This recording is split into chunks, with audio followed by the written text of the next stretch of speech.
Have you ever remembered something that never actually happened to you?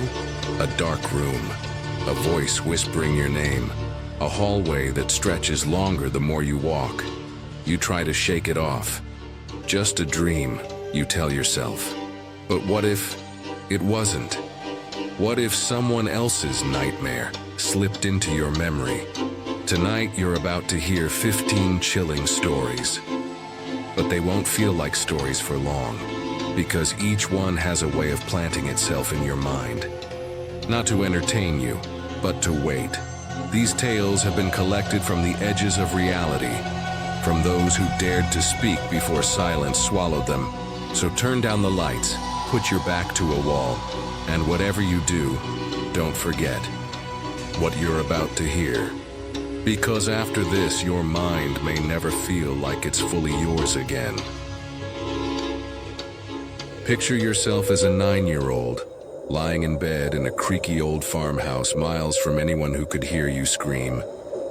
The night is pitch black, and the only sound is the wind rattling the windows. Until you hear it. A slow, deliberate creak from the attic above your room. It's not the house settling, it's too rhythmic, too alive. Your heart races as you stare at the ceiling, wondering if you're alone. What would you do if you knew something was up there, watching you? That's the terror I lived with every night in my childhood home. When I was young, I grew up on the outskirts of a small town in the Midwest, close to the Great Lakes, in an area that was mostly forest or farmland. The nearest neighbor was half a mile away, and the town was a 2.5-mile stretch of empty fields and dense woods. Our house, an early 1900s farmhouse, sat on 6 acres of land, longer than it was wide, with a ring of trees circling the property. There was one corner of that land, a dark patch of woods to the southwest, that I could never bring myself to approach. It wasn't just creepy. It felt wrong, like it was hiding something. Inside, the attic loomed over my bedroom, its vast, shadowy closets big enough to swallow me whole. Every night I climbed those stairs alone, feeling eyes on my back. This is the story of how that house taught me what real fear feels like. Let me take you back to that house, where every shadow seemed to hold a secret. The farmhouse we lived in wasn't grand, but to my young eyes it was a mansion. It stood alone on a dusty dirt road, its peeling paint and sagging porch telling stories of a century gone by. Behind it sprawled 6 acres of land, wild, untamed, split between overgrown weeds and thick forest. There was a massive woodpile near the house, taller than an adult, made of irregular planks left behind from some long-forgotten logging operation. I'd spend hours playing there, building forts and imagining adventures, but I always kept one eye on the southwest corner of the property. That patch of woods wasn't just dark, it was oppressive, like it was daring me to come closer. I'd even feel a chill just looking at it, a knot in my stomach that no amount of courage could untie. I'd ask my mom why it felt so wrong, but she'd just shrug and tell me to stay away. Inside, the house was no less unnerving. The attic was accessed through a door in my bedroom, leading to a long, sloping space with walk-in closets big enough to hide a dozen nightmares. Those closets terrified me. They were so deep, so dark that I'd imagine monsters lurking in every corner. Dracula, the boogeyman, maybe even Bigfoot. My parents weren't the coddling type. They expected me to face my fears, to climb those creaky stairs to bed every night without complaint. But the darkness up there felt alive, like it was waiting for me to slip up. I'd lie awake listening to the house groan, trying to convince myself it was just old wood settling. But deep down, I knew it wasn't. The sounds had a pattern, too deliberate, too close. And then there was the yard's security light casting eerie shadows through the attic window, making it seem like something was moving just out of sight. The fear grew with every passing night. The house creaked and moaned as it settled, But those sounds weren't random. They had a rhythm, like footsteps pacing in the attic. I'd lie in bed, my blanket pulled tight, trying to drown out the noises with my own breathing. But they'd come anyway, soft at first, a faint tap-tap, then louder, closer, until it felt like someone was standing just beyond my door. I'd stare at that attic door, its outline barely visible in the dim glow of the yard's security light, praying. It wouldn't move. Some nights I'd hear a low hum, like the house itself was alive, vibrating with something I couldn't name.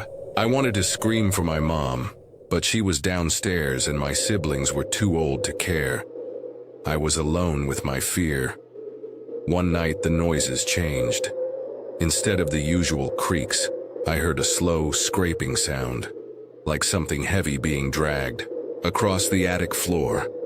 My heart pounded as I lay frozen, eyes locked on the ceiling. The sound stopped, then started again, closer this time. I told myself it was just the house, just my imagination, but then I felt it, a cold draft seeping through the room, like the air itself had turned against me. I couldn't shake the feeling that I wasn't alone, that something was up there, watching, waiting. I'd close my eyes, counting the seconds until dawn, but the fear lingered, clawing at my mind. Every creak, every shadow felt like a warning. What was in that attic, and why did it feel like it knew I was there? I don't know how I made it through those nights. Every morning, I'd run downstairs, desperate to tell my mom about the sounds, the cold, the fear that gripped me. But she'd just pat my head and say it was the house settling, or maybe a bad dream. I wanted to believe her, but the dread never left. I stopped playing near the woodpile, avoided the attic at all costs, and begged to sleep downstairs. We moved away a year later, and I thought I'd left the fear behind. But it followed me, a shadow I couldn't shake. The 6 acres are still there, untouched, not used for farming, just like when I was a kid. I checked on Google Maps years later, and the house still stands, alone and silent, surrounded by those same dark woods. Now, as an adult, I've tried to make sense of it. Was it just a kid's overactive imagination, amplified by a creaky old house and too many horror stories? Or was there something else, something real, that made those nights so terrifying? I've talked to my siblings and they remember the house feeling off too, though they never heard the noises I did. I've even reached out to locals from that town hoping for answers. Some say the land has always been strange, that people avoid it without knowing why. I don't have proof, but I know what I felt. That house wasn't just old, it was alive with something I'll never understand. What was making those sounds in the attic? And why do I still feel watched when I think about that place?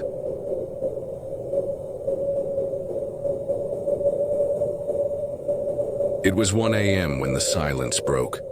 A slow, deliberate creak of floorboards sliced through the darkness outside my bedroom door, each step heavy, like someone was pacing with purpose.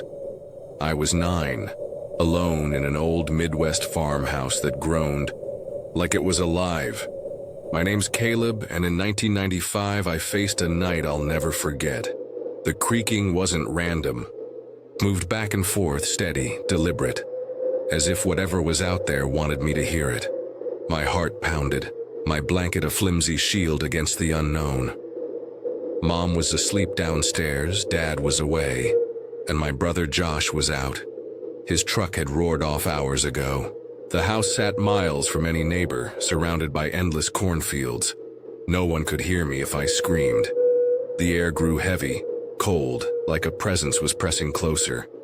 Was it a prowler, a prank, or something worse? I didn't know, but I was about to find out. That night, the old house felt like a trap. The walls were thin, the floors sagged, and every sound carried. I'd always been scared of the dark, but this was different. The slow creak of floorboards wasn't the house. settling. It was too rhythmic, too alive. I lay frozen, eyes locked on the door, waiting for the next sound. My room was upstairs, a big drafty space that used to be my sister's too, until she moved out. Now it was just me, alone with the shadows. The hallway outside was narrow, its wooden boards notorious for betraying every step. I tried to tell myself it was nothing, that old houses make noises, but my gut screamed otherwise. The creaking stopped, then started again, closer this time, like someone was standing just outside listening. I wanted to call for Mom, to run, downstairs, but my body wouldn't move. The fear was real, raw, and it was only the beginning of the longest night of my life. Our house was a relic, built in the early 1900s, with sagging floors and windows that rattled in the wind. It sat miles from town, surrounded by fields that stretched into darkness. At night, the silence was suffocating, broken only by the occasional hum of a train in the distance. I shared a room upstairs, but my older sister had moved out, leaving me alone in a space that felt too big for a kid. The hallway outside my door was narrow, lined with creaky boards that groaned under the slightest weight. I'd always been jumpy, lying awake, terrified, listening to every small noise, convincing myself it was just the house. But that night was different. The slow creak of floorboards started around 1 a.m. Faint at first, like someone testing. To their step, I sat up, heart racing, telling myself it was nothing. I argued with myself. It's the house settling, it has to be. But the creaking grew louder, more deliberate, moving back and forth outside my door. No sound of shoes, no hurried steps, just the groan of wood under pressure, so slow it felt like whoever was out there was savoring each movement. My brother Josh was 16, a prankster who loved scaring me, but he wasn't home. I'd heard his truck peel out hours earlier. Mom was downstairs, her bedroom door shut tight. The house was old, sure, but this wasn't normal. The air turned cold, sharp, like a draft from nowhere. I pulled the blanket tighter, my breath shallow, every sense screaming that something was wrong. Then a new sound, a faint tap, like fingers, brushing the door. My stomach twisted. Was it Josh sneaking back to mess with me? I wanted to call his name, but my voice froze in my throat, choked by pure dread. The tapping stopped, replaced by silence so thick it hurt. Then, the doorknob rattled, slow and deliberate, like someone was trying to open it without making a sound. My room, my safe place, felt like a cage. I didn't dare move, didn't dare breathe, because whatever was out there was listening, waiting for me to slip up. The doorknob stopped moving. Silence swallowed the room, so absolute it felt like the house was holding its breath. Then, the door creaked open, inch by agonizing inch, and a low, guttural groan echoed. Not loud, but deep, like someone struggling to breathe. My heart pounded, so hard I thought it would burst. I dove under the covers, curling into a ball, praying it was just a nightmare. The footsteps entered the room, slow and deliberate, circling my bed, each creak of the floorboards louder than the last. I could feel the weight of something moving, something heavy, just feet away. A faint brush against my blanket, so light I thought I'd imagined it, came first. Then it happened again, harder, a deliberate poke.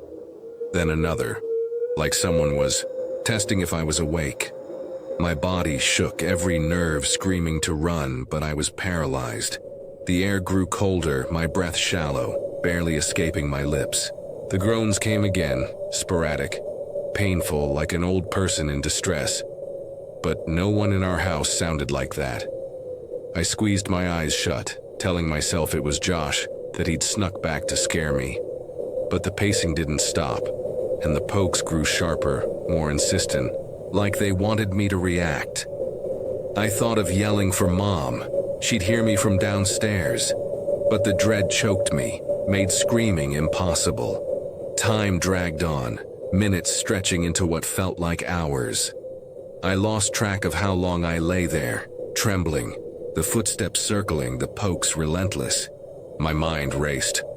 Was someone in the house? A burglar? But why would they move so slowly, so deliberately? The trains usually rocked me to sleep, but that night, none passed. The silence outside made the sounds inside louder, more real. Finally, after what felt like an eternity, a faint glow crept under my door. Dawn. The footsteps stopped. The poking stopped. The groans faded. I waited, frozen, until sunlight spilled into the room. I bolted downstairs, tears streaming, and told Mom everything. She hugged me, said it was just a bad dream, that old houses make noises. But her voice shook, and she checked the locks twice that morning, her face pale. I didn't sleep in my room. For days after that, Mom let me camp out on the couch, but the fear lingered sharp and heavy. We moved a year later, and I tried to forget that night, chalking it up to a kid's imagination. But it never left me. When I was 30, I brought it to Josh over coffee, half laughing, expecting him to fess up to some epic prank. His face went serious. "I never did that, Caleb," he said. "I wasn't even home that night." My stomach sank. Josh loved gloating about his pranks. Every time he'd scared me, he'd brag for years. But this? He swore it wasn't him, and I believed him. I pressed, asking if he'd ever heard anything weird in the house. He paused, then admitted he'd sometimes felt watched in his room, but never said anything. I didn't push further. His eyes told me he didn't want to revisit it.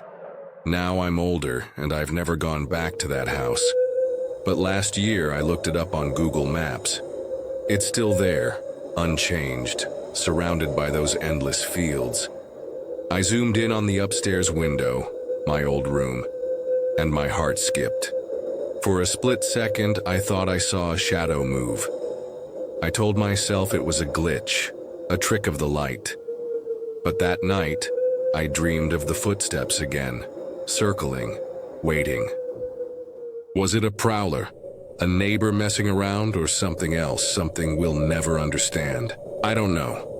Mom's gone now, and Josh won't talk about it. All I know is that night felt too real, too deliberate to be a dream. If you're ever alone in an old house and hear the floorboards creak, don't call out. Just listen, because whatever's out there might be listening back.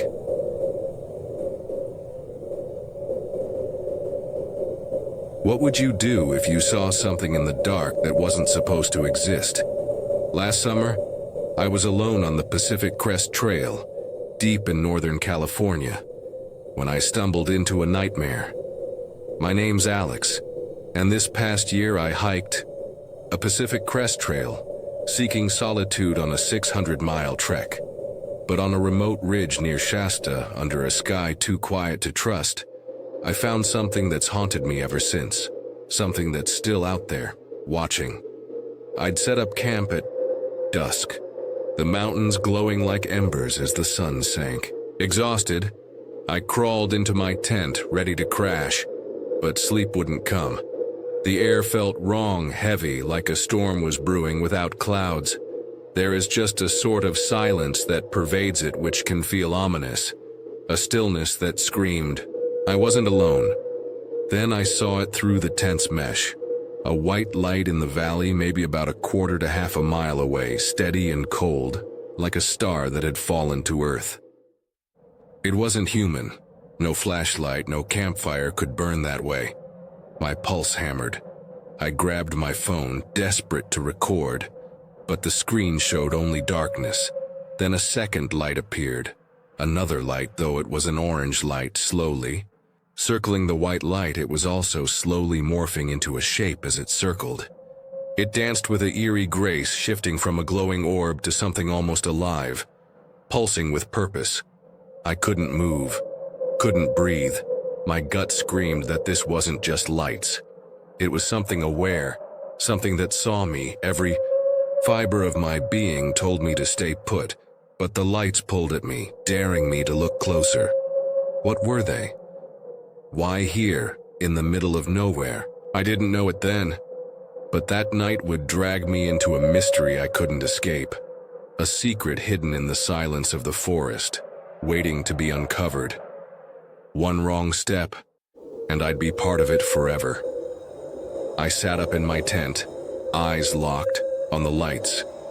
The white one pulsed faintly, like a heartbeat, while the orange light wove around it, slowly morphing into a shape as it circled, now resembling a figure with blurred edges, then collapsing back into a glowing orb.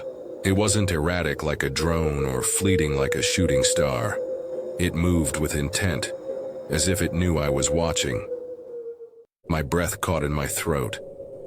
This wasn't just a light show. It felt like a conversation, and I was being invited to listen. Fumbled for my flashlight, its beam cutting through the dark but revealing nothing in the valley below. The lights were too far to reach on foot, but close enough to feel personal. I tried recording again, but my phone's camera failed, showing only grainy darkness.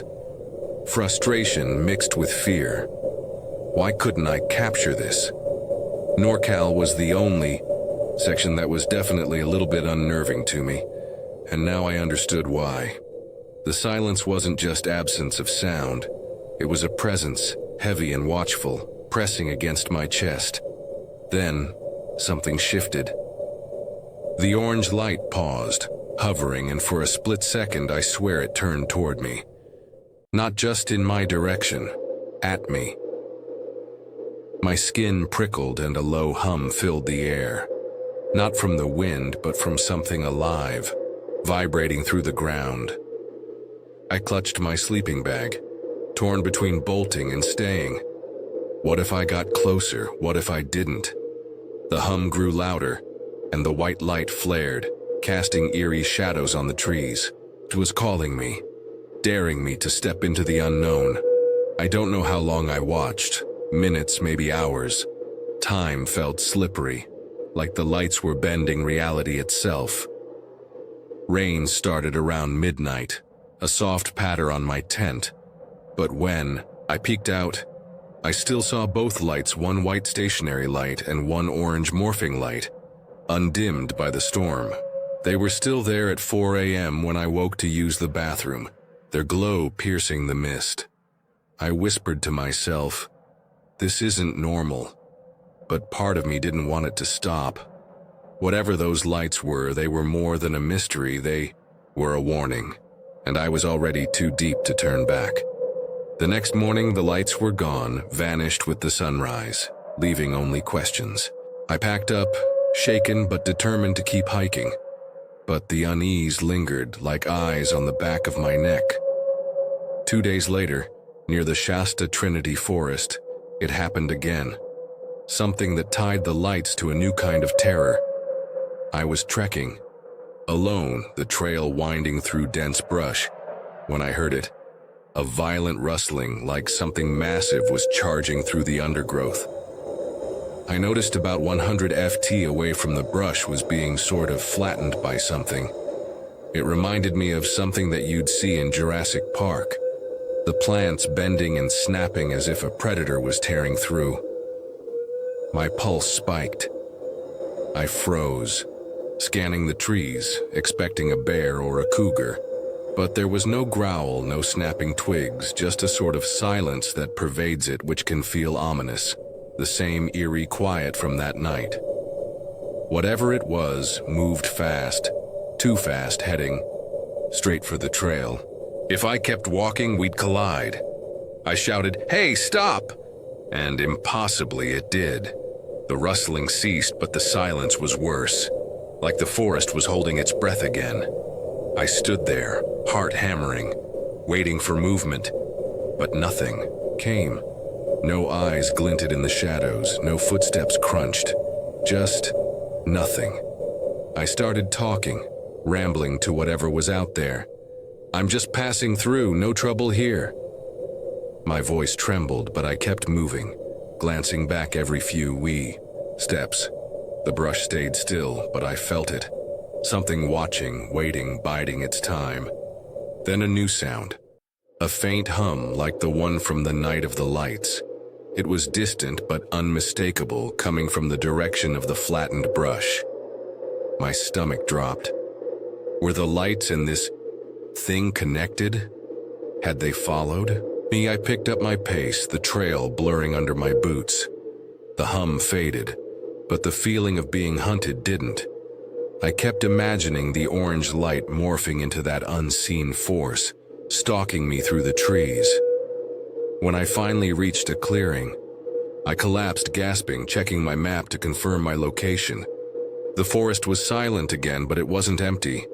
Something was out there, and it knew I'd seen it. The question was, would it let me walk away? That night, I couldn't sleep. The memory of the lights and the flattened brush gnawed at me, each sound in the dark amplifying my paranoia. I set up camp in a small clearing, my tent a flimsy shield against whatever was out there. The stars were bright, but they offered no comfort. Around midnight, the hum returned, louder now, vibrating through the ground like a pulse. I unzipped my tent, flashlight in hand, and there they were again. A white stationary light and one orange morphing light, hovering closer than before. Maybe 200 yards away, but this time they weren't just lights. The orange one pulsed, stretching into a shape that mimicked a human silhouette, its edges writhing like smoke. The white light flared, and I felt a pull, like it was beckoning me to step closer. Against every rational thought, I did. I grabbed my knife, more for courage than defense, and started down the trail toward the glow. The hum grew deafening, drowning out my thoughts, and the air felt thick like wading through water. As I got closer, the orange light stopped circling and hovered, its shape sharpening into something almost recognizable. A figure with no face, just a void where features should be. My flashlight flickered, then died, plunging me into darkness lit only by the lights. I shouted, "What do you want?" But my voice was swallowed by the hum. The figure tilted its head, and a wave of nausea hit me, my vision swimming. I stumbled back, tripping over roots, and when I looked up, the lights were gone. The hum stopped, and the silence crashed in, heavier than ever. I scrambled back to my tent, heart pounding, convinced I'd crossed a line. Whatever those lights, or they weren't just phenomena, they were aware, and they'd seen me. I packed up at dawn, abandoning my hike, but the feeling of being watched never left. Days later, I found scratches on my pack, deep and deliberate, like something had clawed at it in the night. No animal could have done that without waking me. The lights, the hum, the thing in the brush, they were all part of something bigger, something I'd stumbled into. And deep down, I knew it wasn't done with me. Back home, I tried to shake it off. I told myself it was just a trick of the mind, a hallucination from exhaustion. But the scratches on my pack said otherwise, and so did the dreams. Every night, I saw the orange light, its faceless figure reaching for me, the hum echoing in my skull. I scoured forums, talked to other hikers, but no one had seen anything like it. Some mentioned legends of Shasta, tales of ancient spirits, or things that weren't quite human haunting the trails. I dismissed them at first, but the more I thought, the less I could deny it. I still have no idea what those lights were, and that's what keeps me up at night.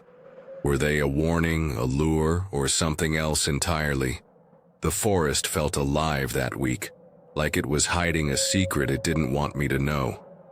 I've stopped hiking alone since then, but I can't stop wondering. What if I'd gotten closer? What if I'd stayed? The worst part is the feeling that it's not over. Last week I found a photo from that trip, one I don't remember taking. In the corner, faint but unmistakable, was a glow. Orange, shifting, watching. I'm not saying it's supernatural. I'm not saying it's aliens or ghosts. But I am saying this. Something's out there, in the silence of Northern California, where the trees stand still and the air hums with secrets. NorCal was the only section that was definitely a little bit unnerving to me, and now I know why. If you ever hike the Pacific Crest Trail, keep your eyes on the horizon. If you see a light that doesn't belong, don't follow it. Don't even look too long, because whatever it is, it sees you too and it doesn't forget. So what do you think it was? A glitch in reality? A trick of the light? Or something older? Something that's been waiting in those woods for longer than we've been alive? Drop your thoughts below, and if you've seen something like this, I need to know. Because every time I close my eyes, I'm back on that ridge, and the lights are still there, waiting for me to come back.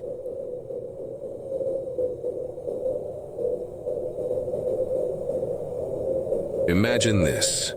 You're alone in the dead of night, deep in the wilderness of Northern California, where the stars burn brighter than city lights but cast shadows that seem to move. Your tent is pitched on a ridge with a jaw-dropping view of valleys and mountains. But as you lie down, something feels. Then you see it, a white light glowing in the valley below, steady, unblinking like it's watching you.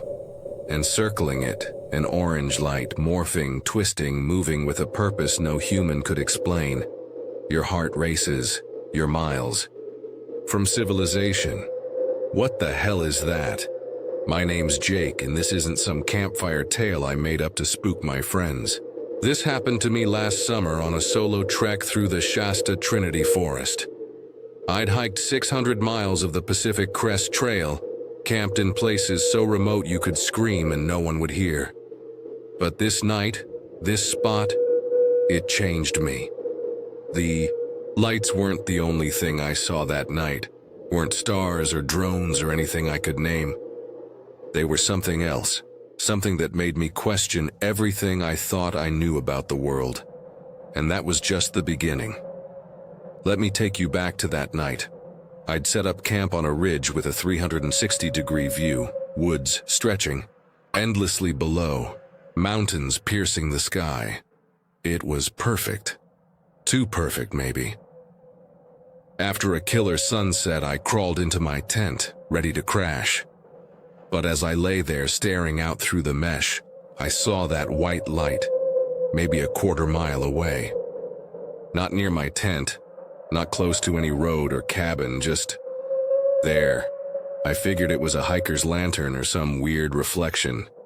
But there were no trails down there, no dirt roads, just thick, untouched forest. My gut twisted. I grabbed my phone, tried to zoom in, but it was too dark, too far. The orange light appeared next, slow, deliberate, circling the white one like a predator sizing up its prey.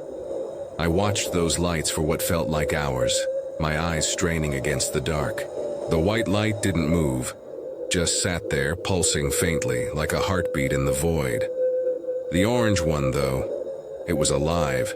It morphed, stretched, curled into shapes I couldn't pin down. A ring one moment, a spiral the next. It wasn't erratic, like some UFO zipping through the sky. No, it was methodical, almost hypnotic, like it wanted me to keep watching. I tried to rationalize it. Maybe personally it was a forest fire's glow, or some atmospheric trick. But there was no smoke, no heat, no sound. Just silence. Too much silence. I'm no stranger to the woods. I've seen bears, heard coyotes howl, felt the chill of a storm rolling in. But this was different. The forest around me felt wrong, too quiet, like the whole world was holding its breath. No crickets, no rustling leaves, just that eerie stillness that makes your skin crawl. I wanted to pack up and bolt, but I was too damn tired from hiking all day. And honestly, I was curious. What kind of idiot sees something like that and doesn't want to know more? so I stayed, eyes glued to the lights. Around midnight, rain started pattering on my tent, soft at first, then heavier. I peeked out, expecting the lights to be gone, washed away by the storm. Nope. They were still there, the white one steady, the orange one circling, unfazed by the downpour. I grabbed my phone again, tried to record, but it was useless. Just grainy black nothingness. Frustrated, I gave up and lay back, the rain drumming a lullaby. I don't know when I fell asleep, but when I woke at 4 a.m. to take a leak, I checked. Again. Same deal. White light, orange light, same slow, creepy dance. I stood there in the rain, shivering, wondering if I was losing it. Then I noticed something else. The valley wasn't just dark, it was wrong. The shadows seemed thicker, like they were pooling together, forming shapes that didn't match the trees or rocks. I blinked hard, telling myself it was sleep deprivation. But the shapes didn't go away. They shifted, stretched, like they were reaching up the ridge toward me. My heart hammered. I dove back into my tent, zipped it tight, and didn't look out again until dawn. Sunrise came and the lights were gone. No trace, no glow, like they'd never existed. I packed up, shaken but determined to keep hiking. The trail was calling, and I wasn't about to let some weird lights ruin my trip. But that night stuck with me, gnawing at the back of my mind. I kept replaying it, trying to make sense of what I'd seen. Was it a government experiment? Some optical illusion? Or something else? I didn't have answers, and that pissed me off. A couple days later, I was trekking through a denser part of the Shasta Trinity Forest, maybe a mile from where I'd camped. The trail wound through thick brush, some of it chest high. The kind of place where you feel the wilderness swallowing you whole. I was alone, the sun high, birds chirping. Normal, right? Then it happened. About 100 feet away, the brush started flattening, like something massive was charging through it. Not bending, not swaying, flattening like a steamroller was tearing through. My first thought? Bear. Black bears are common here, and they're usually more scared of you than you are of them. But this wasn't right. It was moving fast, too fast, straight toward the trail where I'd be in seconds. I froze, my pulse thumping in my ears. Whatever it was big. Bigger than any bear I'd ever seen. I couldn't see it, just the ripple of crushed brush, like something invisible was mowing it down. My brain screamed, "Run!" But I didn't. Instead, I yelled, "Stop! Don't ask me why, it just came out." And you know what? It stopped. Dead still. The brush went quiet, not a twig snapping, not a leaf rustling. The forest turned silent again. That same suffocating silence from the night of the lights. No birds, no wind, nothing. It was like the world hit pause. I stood there, gripping my trekking poles, waiting for... what? A growl? A charge? Nothing happened. The brush didn't move, but I felt it, eyes on me, heavy, like I was being sized up. I started talking, babbling really, like I was reasoning with it. "Hey, I'm just passing through, no trouble, okay? Have a good day, buddy." I edged forward, glancing back every step, expecting to see something. But there was nothing. Just flattened brush, a path of destruction leading right to the trail's edge, stopping where I'd yelled. I kept moving, hard in my throat, and didn't stop until I hit the next campsite. That night, I couldn't sleep. I kept my knife close, my flashlight on, sweeping the trees every time a twig snapped. The campsite was quiet, but it wasn't peaceful. That silence from before, that unnatural stillness, it was back. It wasn't just the absence of sound. It was like the forest was watching, waiting for me to let my guard down. I kept thinking about the lights, the brush, the way everything stopped when I yelled. Were they connected? Was something out there toying with me? I started talking to other hikers I met on the trail. Most of them shrugged it off. Optics, wildlife, overactive imagination. But a few, the ones who'd spent real time in Northern California, got quiet when I mentioned Shasta Trinity. One guy, a grizzled dude with a beard down to his chest, leaned in close and said, "That place ain't right. You ever hear of the Klamath Lights?" I hadn't, but the name sent a chill down my spine. He said locals had been seeing weird lights in those mountains for decades. White, orange, sometimes blue. Not drones, not planes, just lights. Some said it was spirits. Others something older tied to the land itself. He didn't elaborate, just shook his head and muttered, "Be careful, kid." I dug into it later when I got back to civilization. The Klamath Lights are real. Well, real as in people report them. No one's got a clear video, just stories, blurry photos, and a whole lot of theories. Government tests, alien probes, even portals to somewhere else. But what stuck with me was the Native American legends. The Klamath and Modoc tribes talk about spirits in those mountains. Guardians or tricksters, tied to the earth, the trees, the rivers. They don't always show themselves, but when they do, it's a warning or a test. I'm not saying I buy it, but after what I saw, I'm not ruling it out either.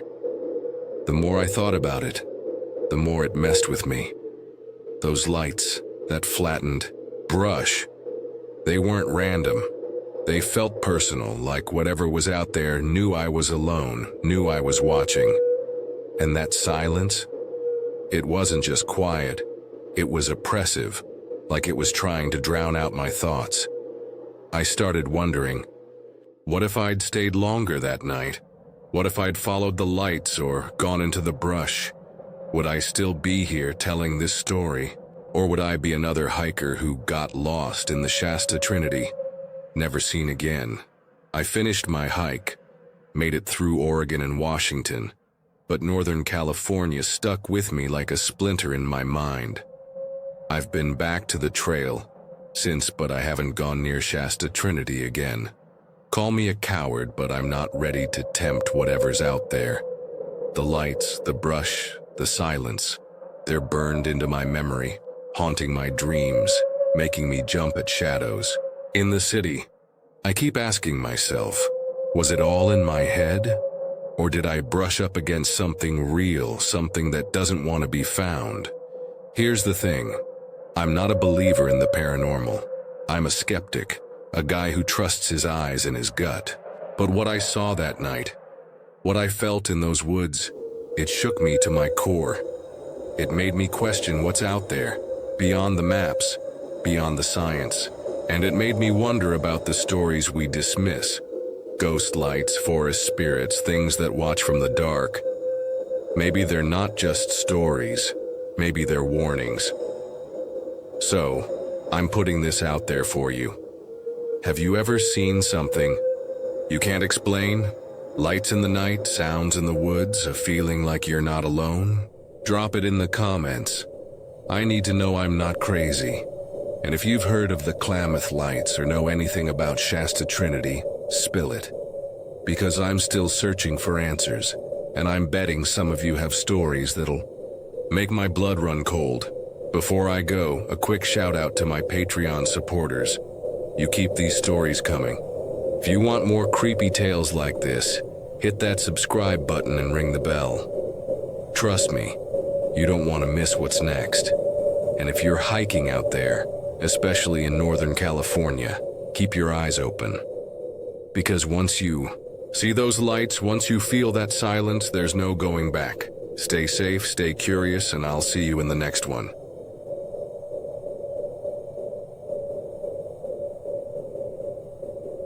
Imagine waking up to the sound of footsteps pacing outside your door. But when you call out, no one answers. Worse, when you finally tell someone, they laugh it off as your imagination. What if it wasn't? What if something was there, waiting for you to scream? The year was 1995, and I was 9 years old, living in a creaky old farmhouse on the edge of nowhere, Midwest USA. The nearest neighbor was half a mile away, and the only sounds at night were the wind rattling the windows and the occasional train rumbling past. Our house, built in the early 1900s, had a personality of its own. Groaning floorboards, flickering lights, and an attic that seemed to whisper secrets when you climbed its narrow stairs. I'd lay in bed terrified, listening to every small noise, convincing myself it was just the house settling. But that night something felt different. The air was heavy, like a storm was brewing inside the walls. My dad was away on business, and my older brother, a high school jock who loved tormenting me, was out with friends.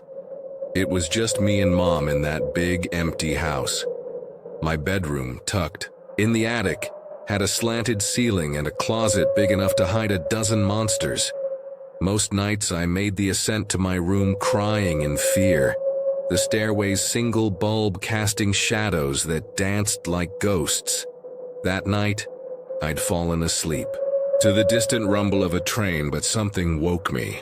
A sound, not the usual creak of the house, but a deliberate, slow groan of floorboards in the alcove just outside my door. It wasn't footsteps, not yet. It was more like something heavy shifting its weight, testing the wood. I sat up, heart pounding, telling myself it was nothing. Maybe Mom was up checking the house, but the sound didn't stop. It grew louder, more rhythmic, like a predator pacing, deciding its next move. Each creak took forever, as if whatever was out there was moving insanely slow, savoring the moment. I clutched my blanket, straining to hear any hint of familiarity. A cough, a sigh, anything human. There was nothing. Just that endless, agonizing creak. The creaking stopped, and for a moment, I thought it was over. Then it started again, closer this time. There was no sound of footsteps, just the slow groan of one floorboard protesting under pressure, followed by another sighing in relief. It was hypnotic, almost deliberate, like whatever was out there wanted me to know it was coming. I whispered my brother's name, hoping it was one of his cruel pranks. My voice caught in my throat, frozen by a dread I'd never felt before. I wanted to scream for Mom, sleeping just downstairs, but the thought of making a sound filled me with pure terror. Then came the doorknob, a faint metallic scrape, like someone or something was testing it. The sound was agonizingly slow, each turn a torture, as if they couldn't quite grip it. I dove under the covers, curling into a ball, my heart hammering so loud I thought it would give me away. The knob rattled, stopped, then rattled again. Minutes dragged on, 10, maybe 20, each second stretching into eternity. Finally, a soft click. The door creaked open just an inch, then stopped. Silence. I held my breath, waiting for the inevitable. What came next wasn't a scream or a laugh. It was a low, guttural groan, like an old man struggling to stand. It wasn't my brother's voice. It wasn't human. The floorboards creaked again, now inside my room, circling my bed. I felt the air shift, heavy and cold, like a presence leaning closer. Then a touch. A faint brush against my blanket, so light I thought I imagined. But it came again, firmer, like a finger tracing my arm through the fabric. I was paralyzed, too terrified to move, to breathe, to cry. Hours passed, or so it felt, each touch growing bolder, each groan deeper, until I was sure it was standing, over me, watching. Just before dawn, it stopped. No fading footsteps, no closing door. Just silence. The room felt empty again, but I didn't dare move until sunlight spilled through the window. I scrambled downstairs, tears streaming, and found Mom in the kitchen. I babbled about the ghost, the noises, the touches, but she just sighed, rubbing her eyes. "It's your imagination, honey," she said, irritated. "You need to stop watching scary movies." I begged her to believe me, but she waved me off, too tired to listen. I crawled into her bed, shaking, and slept for hours, haunted by the feeling that no one would ever believe me. That morning, I told my friends I'd seen a ghost. They laughed, called me brave for staying in the attic alone. But their giggles couldn't erase the dread that clung to me like damp fog. For years, I convinced myself it was my brother playing a trick, his cruel way of making me cry. He was a jerk back then, always teasing me until I ran to Mom. It had to be him, right? A sheet over his head creeping around to scare his little brother. It was the only explanation that let me sleep at night, but the memory never faded. The groans, the touches, the way the air turned to ice. It didn't feel like a prank. As I grew older, I buried the story, chalking it up to a kid's overactive imagination. Life moved on. I went to college, got a job, and the farmhouse became a distant memory.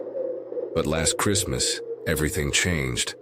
I was 30, sitting with my brother over coffee after a family dinner. We were reminiscing, laughing about his old pranks. Dog food in my cereal, jump scares in the hallway. I took a chance and brought it up.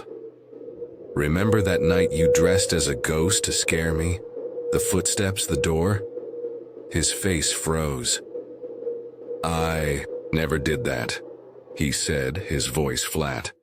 I laughed, thinking he was messing with me, but his eyes were serious. "I'm telling you, I didn't do it."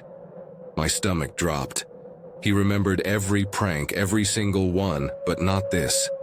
I pressed him, describing the creaks, the knob, the touches. He just shook his head, looking as confused as I felt. "That wasn't me, man. I wasn't even home most nights back then." I sat there, coffee growing cold as the world tilted. If it wasn't him, then what was it? I'd spent years convincing myself it was a prank, but now the truth clawed its way back. That night wasn't my imagination. Something was in that house, something that paced, touched, and waited. And Mom, the one person I trusted, had dismissed it, leaving me alone with my fear. I drove home that night, heart racing, wondering if whatever it was had followed me all these years. A few weeks ago, I decided to dig deeper. I called Mom, now in her 60s, and asked about the farmhouse. "You remember when I told you about the ghost?" I said, half expecting her to laugh. To my shock, she went quiet. "I didn't want to scare you," she whispered, "but you weren't the only one who heard things." My blood ran cold. She admitted that she'd heard footsteps too, late at night, pacing the attic when everyone was asleep. She'd dismissed my story to protect me, thinking it was better to call it imagination than admit the truth. Our house wasn't right. I hung up, my mind racing. I pulled up the farmhouse on Google Maps, now abandoned, its windows boarded up. On a whim, I searched its history online. What I found made my heart stop. In the 1940s, a man had lived there alone, a recluse who neighbors said talked to shadows. One night he vanished. No body, no trace, just a diary found years later filled with rants about something watching him, touching him in the dark. The last entry read, "It's in the attic, it won't let me leave." I haven't slept well since. Every creak in my apartment, every shadow in the corner feels like it's back. Was it the man's spirit trapped in that house? Or something older, something that claimed him and waited for us? I don't know, but I can't shake the feeling it's not done with me. If you've ever felt something in your house, something you can't explain, don't ignore it. Because once it knows you're listening, it doesn't stop. What do you think was in that attic? Let me know in the comments, and subscribe for more stories that'll keep you up at night.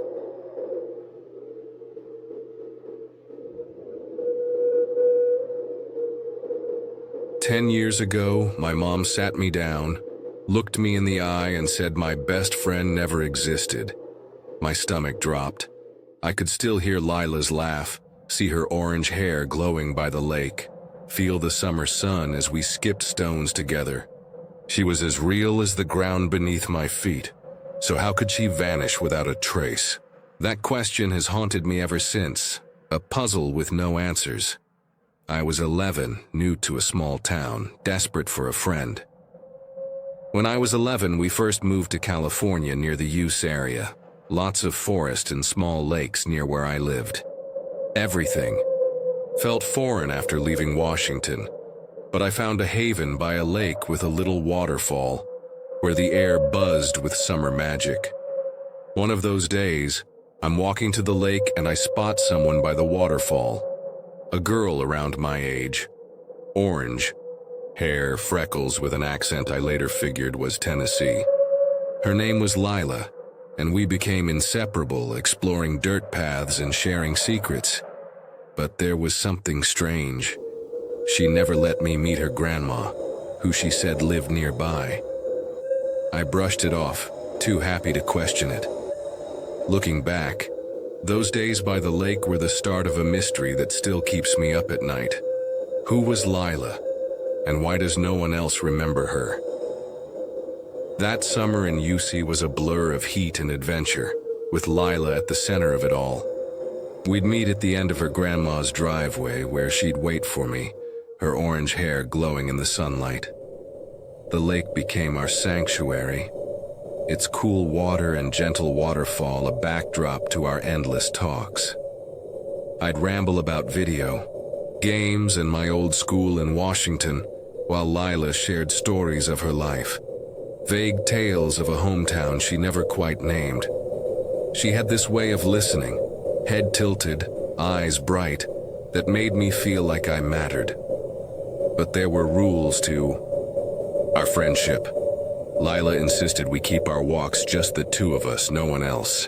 If my friend Jake from down the road showed up, she'd vanish, saying she had to get home. I thought it was shyness, but it nagged at me. Why was she so secretive? I'd ask about her grandma's house, but she'd change the subject, pointing out a fish in the lake or a bird overhead. Once I suggested we visit her place, but her smile faded, and she said her grandma didn't like strangers. I let it go, too caught up in the joy of having a friend who got me. Those days felt perfect, but there were moments, fleeting, unsettling, ones when Lila seemed to flicker out of sight like a shadow passing over the sun. I'd blink and she'd be there again, laughing. I chalked it up to the summer heat, but those glitches in my memory stuck with me, like a puzzle piece that didn't fit. As summer rolled on, Lila and I grew closer, our walks becoming a daily ritual. But the cracks in our friendship started to show. One time I was having trouble finding my jeans to avoid getting scratched by bushes, so I told my mom to tell Lila I'd be late. I figured Mom would see her at the driveway, but when I got there, Lila was waiting as usual. No mention of my delay. I asked if she'd gotten my message, and she just shrugged, saying she'd been there all along. It was a small thing, but it planted a seed of doubt. Why hadn't Mom seen her? I started noticing other oddities. I'd saved Lila's number on my old flip phone, but when I tried calling once, it went to a deadline. I asked her about it and she laughed, saying her grandma's phone was ancient. I wanted to believe her, but the unease grew. Some days Lila would show up with stories. That didn't add up. Like mentioning a festival she'd gone to. But I'd heard nothing about it in town. I'd catch her staring at the lake sometimes, her eyes distant like she was somewhere else. By late August, I was torn between cherishing our time together and questioning what was real. I decided to confront her, to ask why she was so elusive. But every time I tried, she'd distract me with a joke or a race to the waterfall. The truth felt just out of reach, slipping through my fingers like water. Summer ended, and so did my time with Lila. I never got to say goodbye. I was dragged to school shopping and texted her to explain, but she didn't seem upset. I figured we'd pick up where we left off, but I never saw her again. Her number stopped working, and the driveway where we'd meet was always empty. Years later in 2021, I was reminiscing with my mom about that summer. I brought up Lila, expecting a laugh, but Mom looked confused and said, "You mean that imaginary girl you walked around the lake with?" My stomach dropped. She swore she'd never seen anyone when she went to the driveway that day, that she thought I was talking about a pretend friend. I was floored. I could still picture Lila's freckles, her laugh, the way she'd skip stones. How could she not be real? Then I remembered something. My grandma had stopped by one day to give me a soda and later confirmed she'd seen me with a girl by the lake. She thought it was cute, but even she was surprised when Dad called Lila imaginary. That contradiction hit me hard. I've spent years trying to make sense of it. I've searched old phone records, asked neighbors, even visited the lake, but found no trace of Lila or her grandma. Was she a kid passing through, lost to time? Or did my mind conjure her to cope with a lonely summer? I don't know, but the question haunts me. Who was Lila? And why am I the only one who remembers her?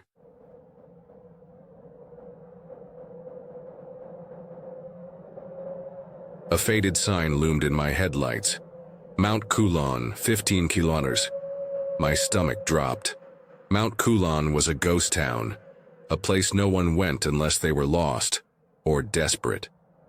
It was 1 a.m., 2021, and I was alone in the Australian outback, my Kia. Rio rattling on a dirt road that wasn't supposed to exist. My name's Liam, and this was the night I thought I'd never see home again. I'd been driving for hours, searching for a familiar turnoff, the road narrowing, trees crowding in, branches scraping my car. I was exhausted, my eyes burning from a 12-hour shift at the Hale Creek mine. The outback is a merciless place. Lose your way, and it swallows you whole. My phone was dead, Google Maps useless with no signal. That sign meant I was nowhere near. Moranbah, nowhere near safety. How had I gotten so far off course? Was I even on a road anymore?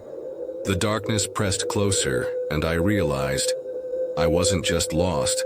I was running out of time. The air was thick with dust, the headlights barely piercing the night. I'd left the mining camp at dusk expecting a routine drive home, but the turnoff to the old back road never appeared. I stopped to check my phone, but there was no signal. Just a blank screen staring back. My hands shook, gripping the wheel as the reality hit. I was alone in a place where help didn't come. The outback doesn't care if you're tired or scared. It's a graveyard for the unprepared. I had a sandwich and half a water bottle, but that wouldn't last a day if I got stuck. The silence outside was suffocating, broken only by the hum of cicadas and the creak of my car. I restarted the engine, praying for a way out, but the road only got worse, twisting deeper into the unknown. The outback at night is a beast of its own, a place where the dark feels alive, watching. My Kia jolted over ruts, the dirt road barely, a track now, its edges swallowed by twisted trees, their branches scraping the car's sides like claws. I'd been driving for hours, the turnoff to Moranbah nowhere in sight, and the dashboard clock glowed 2 a.m., each minute heavier than the last. My phone was useless, Google Maps a blank screen, no signal to guide me. I swore under my breath, the dust clogging my throat, my head pounding from 12 hours of wrenching at the mine. The outback doesn't give second chances. If you're not ready, it buries you. I'd heard stories, drivers stranded, cars found empty, their owners gone without a trace. Those stories felt real now, crawling under my skin. I tried to piece it together. I'd left the camp at 4 p.m., taken the main road. then turned onto the old back road behind Gula Mine. But had I? The Outback's roads are a maze, unmarked, relentless. The Mount Coulon sign had shaken me. It meant I was 50 kilometers off, course in a place no one went. My eyes flicked to the fuel gauge, a quarter tank, maybe less. My stomach twisted, a cold sweat breaking out. I had 20 kilometers at best and no idea where I was. A faint rustle came from the bushes, probably a wallaby, but it made my pulse spike. I cranked the radio, hoping for a signal, but got only static, the hiss blending with the drone of insects outside. I slowed to a crawl, scanning for anything familiar. A fence, a marker. The road twisted sharper, the trees closing in, their shadows flickering like ghosts in the headlights. My hands ached, clenched on the wheel as the truth sank. I wasn't just lost, I was running out of options. Every turn felt wrong, every mile a step deeper into nowhere. The air grew heavier, the night colder, and I couldn't shake the feeling that the Outback was waiting for me to break. I slammed the brakes, dust choking the air. The Mount Coulon sign burned into my mind. I was 50 kilometers off course. The road, a narrow ribbon lost in a sea of trees, their branches clawing my car. I turned around, tires grinding, desperate to backtrack, but the fuel gauge was a ticking bomb. Then it hit. The fuel light flickered on, a red scream in the dark. My heart stopped, panic flooding my veins. I was in the Outback's heart, no signal, no people, just me in a car running on fumes. A half-empty water bottle and a soggy sandwich wouldn't keep me alive past tomorrow. I'd heard the stories. Drivers stranded. Their cars found weeks later, seats empty, lives erased. That could be me. And the thought made my hands tremble. I eased off the gas, coasting to stretch every drop, my eyes glued to the darkness. The road was barely a path now, twisting tighter, trees pressing in, their shadows writhing in the headlights. My head throbbed, vision blurring from exhaustion, the 12-hour shift a weight I couldn't shake. Was I circling? Had I missed the turn again? A sharp crack split the silence, something hit the roof then slid off. A branch, I told myself, but my pulse roared. The engine sputtered, a sickening lurch, and I whispered, "Not now, please." The Outback was silent save for the engine's whine and the screech of a night bird, each sound amplifying my fear.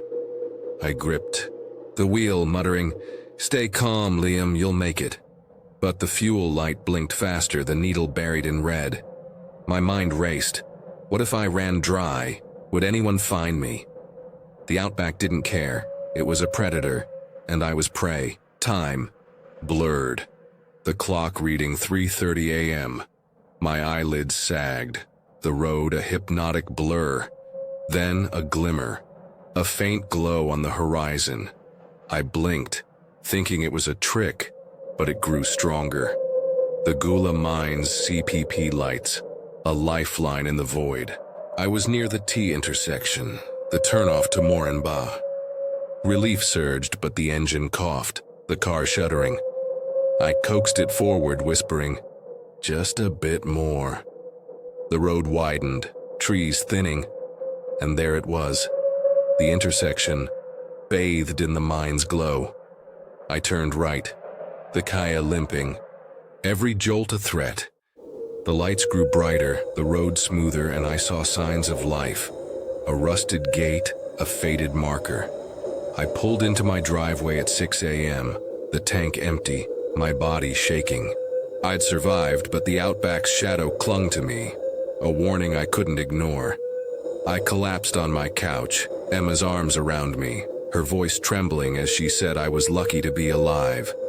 My phone, useless all night, was full of her missed calls. I spilled everything, the Mount Coulon sign, the fuel light, the Gula Mine lights. She listened, eyes wide, but I saw fear in her face, like she knew the Outback's power. That night stayed with me, a scar I couldn't shake. I felt it had trapped me, drawn me deeper for reasons I couldn't name. A month later, I convinced Emma to drive back, needing to face that road. We found the T intersection, the Gula lights, but the Mount Coulon turn was gone. No sign, no path, just scrub. Emma's phone had signal, Google Maps clear, but the road I'd driven didn't exist. Now I steer clear of back roads at night. I looked up Mount Coulon last year. Still a ghost town, a pub, and nothing else. But locals whisper about that dirt road, how it shifts, how drivers see signs that vanish. Was it my exhaustion, a turn I misjudged, or something about that road that defies reason? I don't know. Emma won't talk about it, but her silence says enough. The Outback holds its secrets tight, and I'm not eager to pry. If you're driving in the middle of nowhere and see a sign you don't recognize, turn back. Check your fuel, and don't trust the road. It might not want you to leave.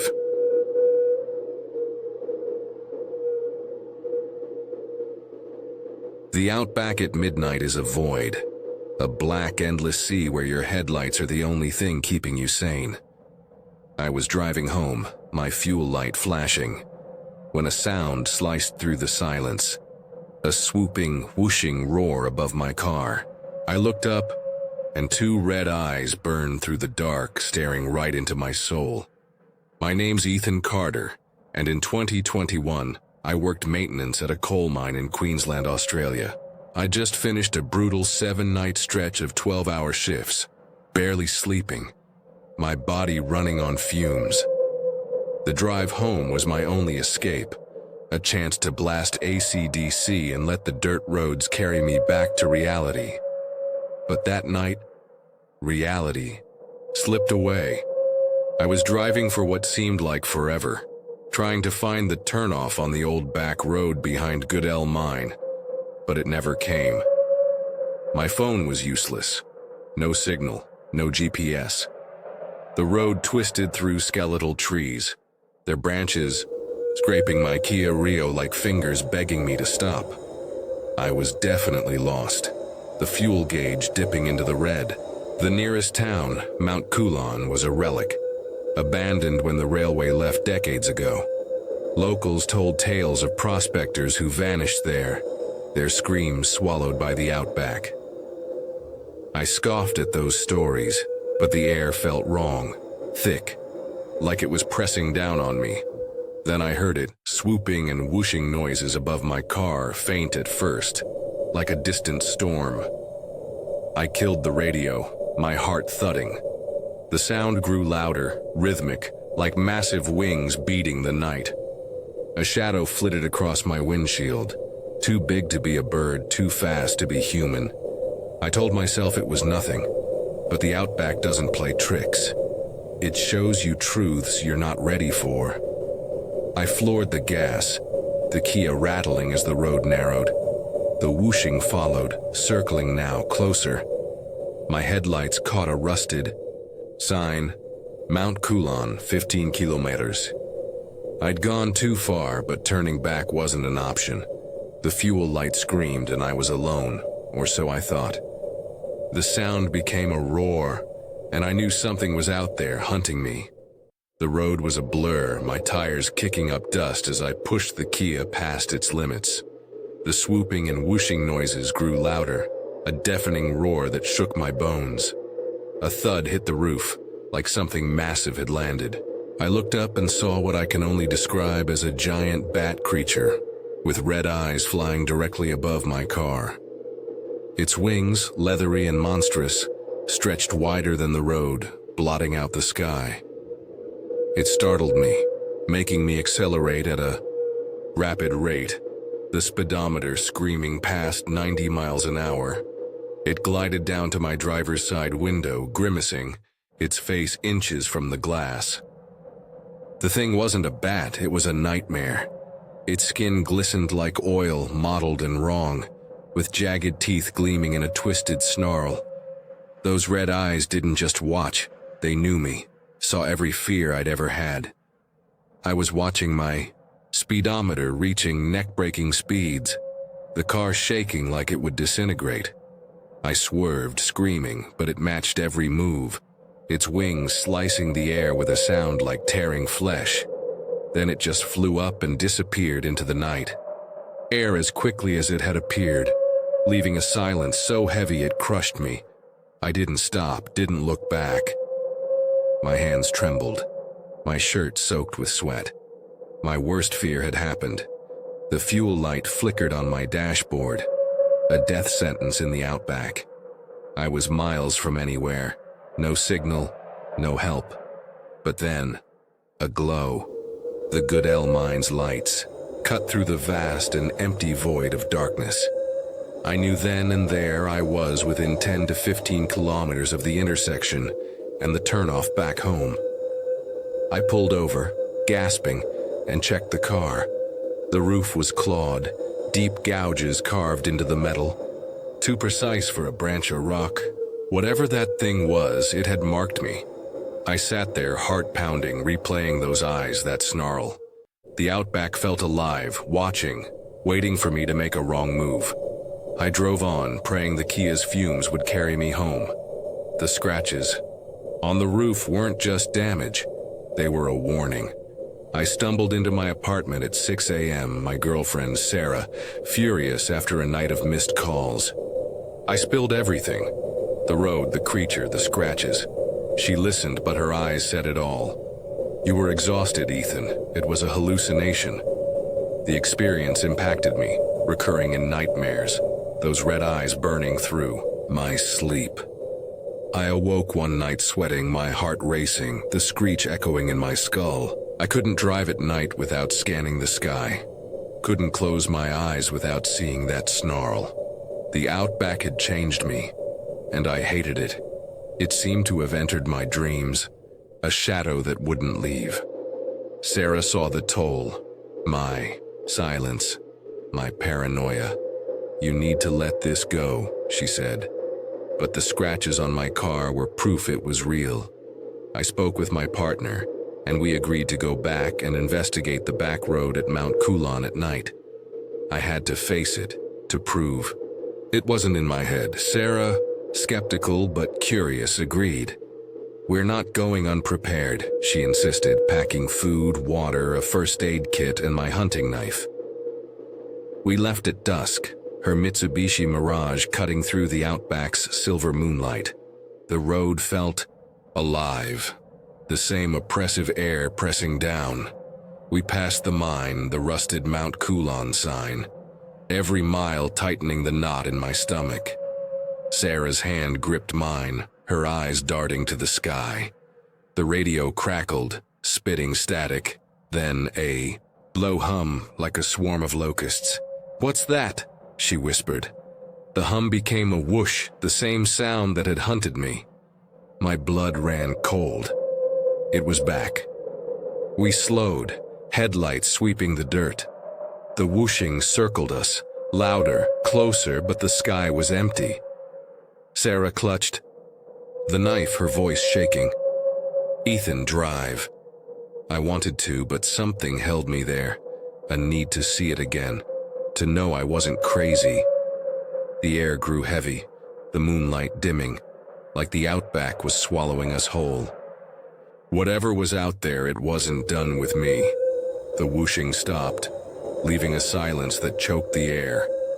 I scanned the sky, heart pounding, but saw nothing. Sarah's hand trembled, the knife useless in her grip. "It's gone," she whispered, but the words felt like a lie. Then I saw it, a faint glow near an old cemetery, its rusted archway reading Betsy's Rest. Against every instinct, I drove closer, the dirt crunching under our tires. The cemetery was a graveyard of shadows, tombstones jutting like broken bones. Sarah found a plaque, half buried, telling of a prospector's family massacred in the 1900s, their bodies lost to the outback. Locals swore a guardian protected their spirits, hunting those who trespassed. My mind flashed to those red eyes. Was it their protector, or something darker?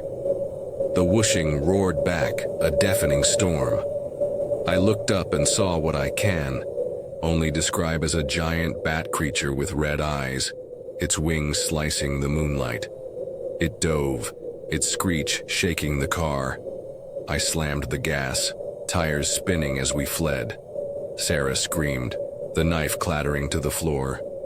It glided effortlessly, keeping pace, its claws raking the roof with a sound like nails on a coffin. I swerved, praying, and it veered off, disappearing into the night air as we hit the main road. We reached home at dawn, silent, shaken. The mirage bore new scratches, deeper, forming a pattern like ancient runes. I dug online, finding tales of the night wraith, a creature born of the outback's wrath, marking its prey for life. Some said it wasn't a creature but a curse, tied to the land's bloodied history. I haven't driven that road since, but I feel it. Those eyes watching from the dark. If you hear wings in the outback, don't stop. Don't look up. What was it? Tell me in the comments and subscribe for more stories that'll haunt you.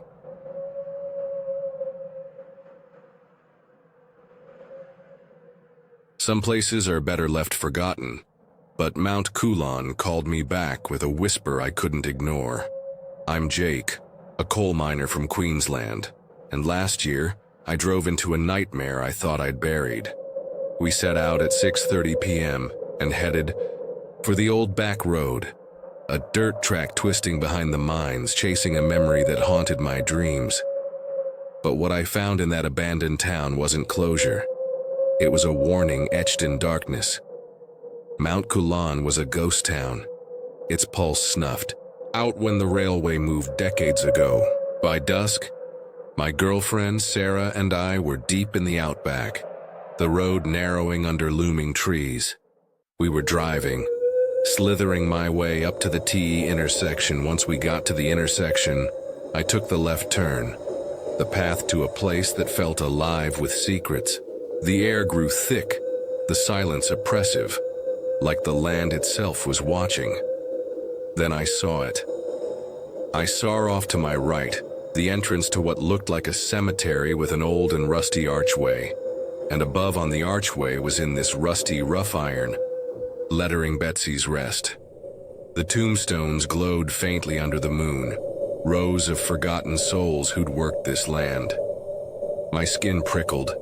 Something about that place felt wrong, like it was guarding a truth we weren't meant to know. Sarah gripped my hand, her voice shaky. "Let's keep going," she said, but my gut screamed to turn back. We pressed on, the road snaking through shadows. I'd come here to face a fear born months ago, but now every mile felt like a trap closing in. What was Mount Coolon hiding? Why did it feel like we were being lured? That night would unravel a mystery that clung to me like dust, a secret that might still be waiting for the next soul to wander too close. The road grew rougher, twisting through dense bushland, the headlights barely piercing the dark. We were driving, slithering my way up to the TE intersection, the path to Mount Coolon now a mere dirt track.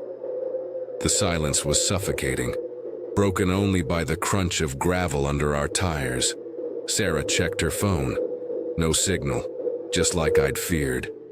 This place was cut off, a void where the world forgot to look. As we neared the town, a faint glow appeared on the horizon. My heart sank. We drove around the old pub in the center of what was once the town. It had multiple V-double road train trucks parked all around it, almost like they were protecting the pub itself. The trucks formed a steel wall, their rusted hulks looming like sentinels in the moonlight. The pub's windows were dark, no flicker of life inside, yet it felt occupied, as if something unseen held court within. I slowed the car, my hands trembling. "Why the trucks?" Sarah whispered. I had no answer. The air hummed faintly, not with sound but with a pressure that pressed against my chest. It wasn't just the lack of light. As for lighting, well, what lighting? This place clearly was not welcoming after dark. The street lamps were dead. The town swallowed by shadow, like it rejected the very idea of visitors. We parked near the pub. The engine's hum the only sound. I wanted to investigate, to prove this was just an old town, not the nightmare my dreams painted. But every instinct screamed to flee. The trucks weren't parked randomly, they were deliberate, a barrier. For what or from what? The answer lay ahead, in the dark heart of Mount Coulon, and I wasn't sure I wanted to find it. We pulled away from the pub, its steel barricade fading in the rear view. A faint yellow glow caught my eye. A lone service station off the road. A service station off to the left. A frail old woman, her hair tattered. She came outside. No fuel here, you better leave now. She stood in the doorway, her eyes hollow, her voice sharp like a blade. I rolled down the window, heart pounding. We just need directions, I said. But her glare silenced me. The station was a relic, its pumps rusted since the 80s, the storefront empty save for a dusty register. Something felt off about that. I just got out of there, but not before the woman spoke again, her voice low, almost a hiss. You shouldn't be here. It doesn't like strangers. Her words chilled. Me, what was it? The town? Something else? Sarah gripped my arm, whispering, Jake, let's go. But I couldn't move yet. The hum from the pub returned, louder, vibrating through the car. Shadows flickered in the station's windows. Not reflections, but shapes, moving where no one stood. The woman's eyes darted to them, then back to me. A flicker of fear betraying her stern facade. Go, she snapped, retreating inside. I hit the gas, the station shrinking behind us. The hum followed, a pulse in the air, and the darkness seemed to thicken, pressing against the car. Mount Coulon wasn't just abandoned, it was guarded, its secrets locked behind those trucks and that woman's warning. We'd come to face my past, but now I wondered if we'd stumbled into something older, something that didn't want us to leave. The road looped around the pub, the truck's silhouettes, like a cage. We drove around the old pub.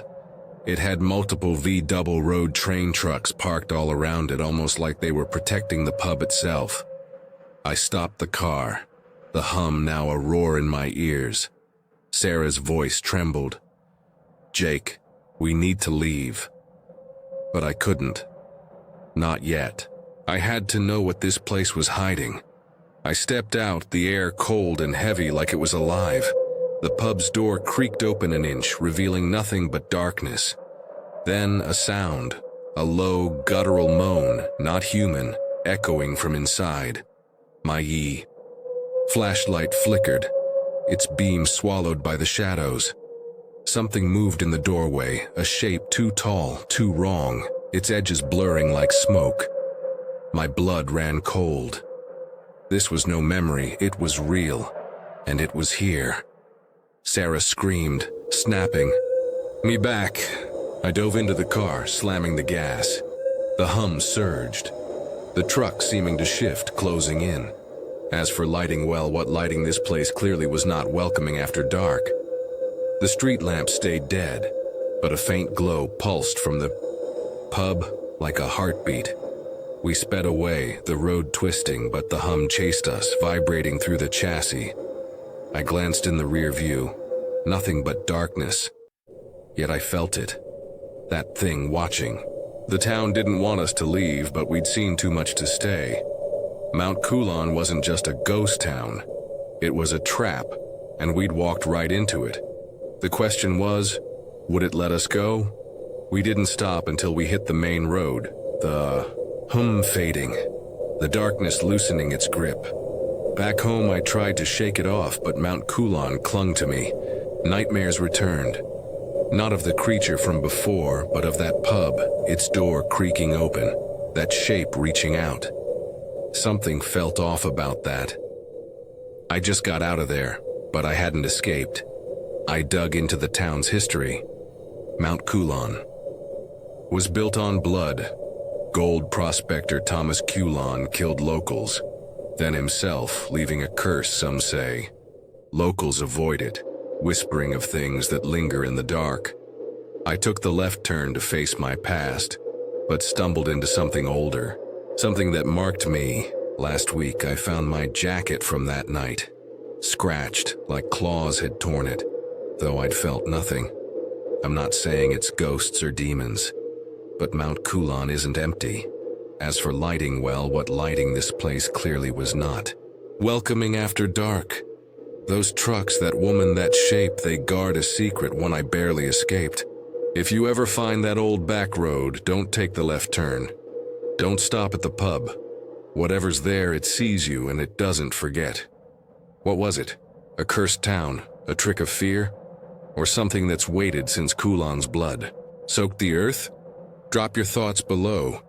If you've been to Mount Culon, I need to know. Because every night I hear that hum, and I'm terrified it's calling me back.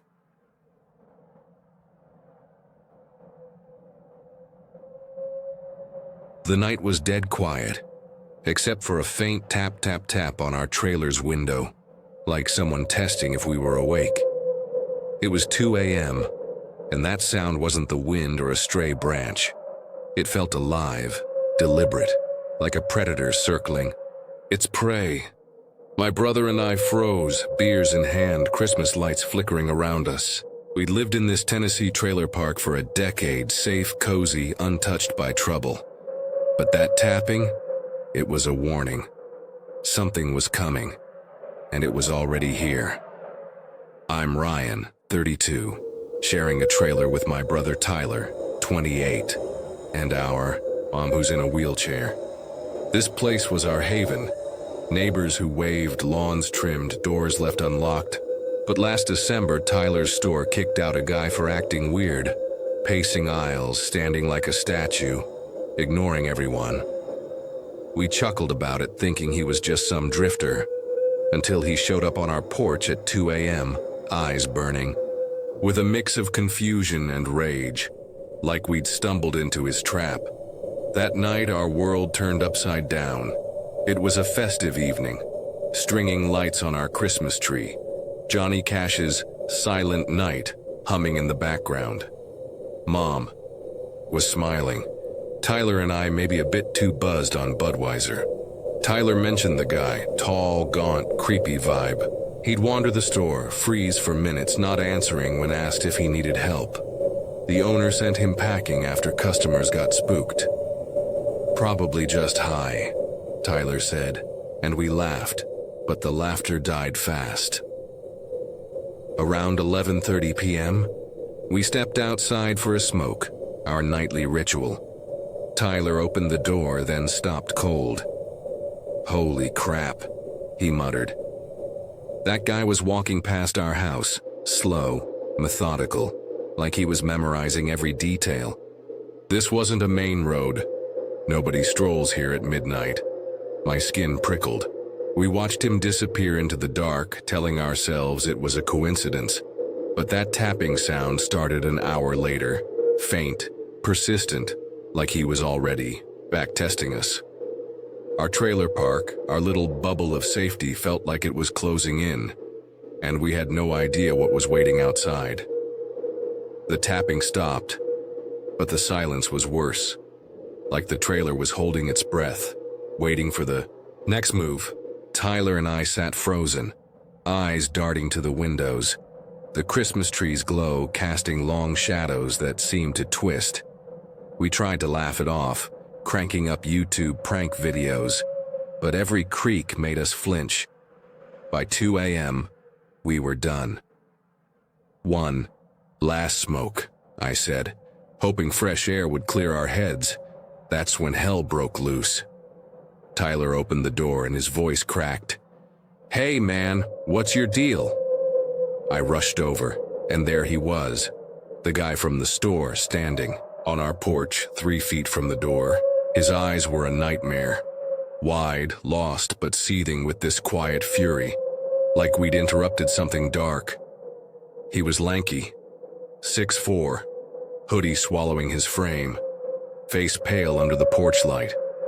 Those eyes burned into us, like he saw something. We didn't. "Buddy, you gotta go," I said, forcing calm, but my pulse was hammering. Mom was asleep, vulnerable, and this guy looked like trouble. Tyler tried. "You okay, man? It's late." He didn't blink, didn't speak, just stared, his breath fogging in the cold. It felt like he was weighing us, deciding whether to back off or, worse. My mind raced. Grab a bat? Call 911? After an eternity, maybe 30 seconds, he turned and walked off silent into the dark, his steps deliberate, like he wasn't done with us. We slammed the door, locked it, checked every window. "What the actual hell?" Tyler whispered, his face pale. I peeked through the blinds, nothing but the empty street, the street lamp flickering like a bad omen. We tried to joke, calling him a psycho, but the air felt thick, oppressive. Those eyes haunted me, like they'd marked us. Why our trailer? Why now? The tapping, the staring. It wasn't random. It was personal. Our cozy little home, decked, out for Christmas, felt like a stage for his twisted game. And deep down I knew he'd be back. The question wasn't if, but when. We didn't sleep, just sat there, adrenaline pumping, staring at the door like it might burst open. The Christmas lights blinked mockingly, their cheer a cruel contrast to the dread choking us. Every noise, a car in the distance, a dog barking, felt like him. I kept seeing those eyes, that stare, like he knew something we didn't. Tyler was quiet, but I saw his hands shake as he lit another cigarette. We're tough guys, not easily spooked, but this was different. This guy wasn't human. He was a wrongness. At 2:30 a.m., I couldn't take it. "I'm checking outside," I said, grabbing a flashlight. Tyler's eyes screamed no, but he nodded. I cracked the door, expecting darkness. My heart stopped. There he was, standing at the edge of our driveway, 50 feet away, bathed in the street lamp's sickly glow. His silhouette was unmistakable, hoodie slouched, staring at our door like it owed him something. He wasn't moving, wasn't smoking, just watching. How long had he been there? Had he ever left? I snapped. "Hey, you can't do this," I yelled, voice booming. "Get lost, or I'm calling the cops." Tyler backed me up. "Yeah, don't push it, man." His face stayed blank, that eerie. Calm, unbroken, but cops hit a nerve. He turned and walked away, slow, like he was mocking us, vanishing into the shadows. We locked the door, blinds down, hearts racing. "What is his deal?" Tyler hissed. I had no answer. This place, we'd called home for 10 years, felt like a trap, like we'd been naive, thinking we were safe. Questions burned. Had he been here before? Was he alone? The tapping, had that been him testing us? I started noticing things, the porch light flickering, a weird scratch on the doorframe. Was it new? Our trailer park, with its picket fences and friendly BBQs, felt like a facade, hiding, something sinister. Every creak, every shadow screamed that he wasn't gone. He was out there waiting, and we were stuck in his game, with no rule book and no way out. Dawn broke, but the trailer park didn't feel right. The usual hum, kids, laughing, lawnmowers buzzing, felt staged, like a cover for something darker. Tyler and I were zombies, chugging coffee, replaying the night. We didn't call the cops, felt pointless. Guy stared at us, wouldn't cut it. Instead, we started asking around, low-key, to see if this creep was a one-off. What we found made my blood run cold. Our neighbor, Mr. Jenkins, a grizzled vet who sees everything, squinted when we described the guy. "Seen him," he grunted. "Hangs by the park gate at night, just standing there. Creeped out my dog." He hadn't reported it, nobody had. Our safe trailer park had been ignoring this guy for weeks, maybe months. How many nights had he stalked these streets unseen? I pushed further. hitting up Tyler's boss at the store. He nodded grimly. The guy came in before, wandering, staring, never buying. Once he lingered outside after closing, watching the staff. Thought he was tweaking, the boss said. Now, not sure. The pieces didn't add up. This wasn't some homeless drifter. His stare, his silence, it felt calculated, like he was hunting. I started noticing things, a soda can in our yard, not ours. A smudge on the porch window, like someone pressed their face against it. Was it him? Or were we losing it? I slapped a security camera on the porch, started locking the door during the day. Tyler laughed it off, but I caught him checking the blinds at night. That feeling of safety, of home, was gone, replaced by a knot in my gut that wouldn't quit. I dug into local chatter, online forums, bar talk, whispers of strange figures, break-ins with nothing taken, even a girl who vanished. From the park years ago, written off as a runaway. Was it connected? Was he part of something bigger, something the park's been burying? Our trailer park, our little slice of Americana, was hiding secrets, and we'd been blind. Now we were awake, and every shadow felt like him. What did he want? Why us? And why did it feel like the whole community was complicit, letting this darkness fester while we slept? Months later, the guy hasn't come back, but his presence lingers like a stain. I check the camera obsessively, half expecting those eyes in the footage. Tyler plays it cool, but he locks the door now every time. Mom's clueless. We keep it that way. But our trailer, our home, feels like a cage. Those eyes, that stare, they felt personal. Like he chose us, like he knew our routines, our weaknesses. I can't shake it. I went deeper, scouring old news, local Reddit threads. The trailer park's got a history. Unexplained prowlers, petty thefts with no suspects. That missing girl nobody talks about. Was he part of it? Or just a symptom of something uglier? Something this place has buried for years? Our safe haven is a lie, a pretty facade hiding a darkness we never saw coming. What if we hadn't confronted him? What if he'd slipped inside? What if he's out there picking his next target? Here's what keeps me up. Our trailer park hides secrets, and we're not the only ones who've seen him. Neighbors whisper. Now, stories of late-night shadows, doors rattling. If you've got a story, someone watching, someone who didn't belong, drop it in the comments. I need to know we're not crazy. And if you're near Nashville, if you've seen a tall guy with eyes that don't blink, tell me. Huge thanks to my Patreon crew for keeping these stories alive. Want more chills? Hit subscribe, smack that bell, and lock your doors tonight.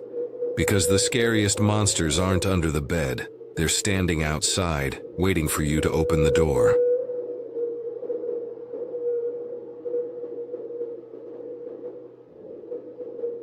It's 11:30 p.m., and my brother Caleb slams the front door shut, his face pale as a ghost.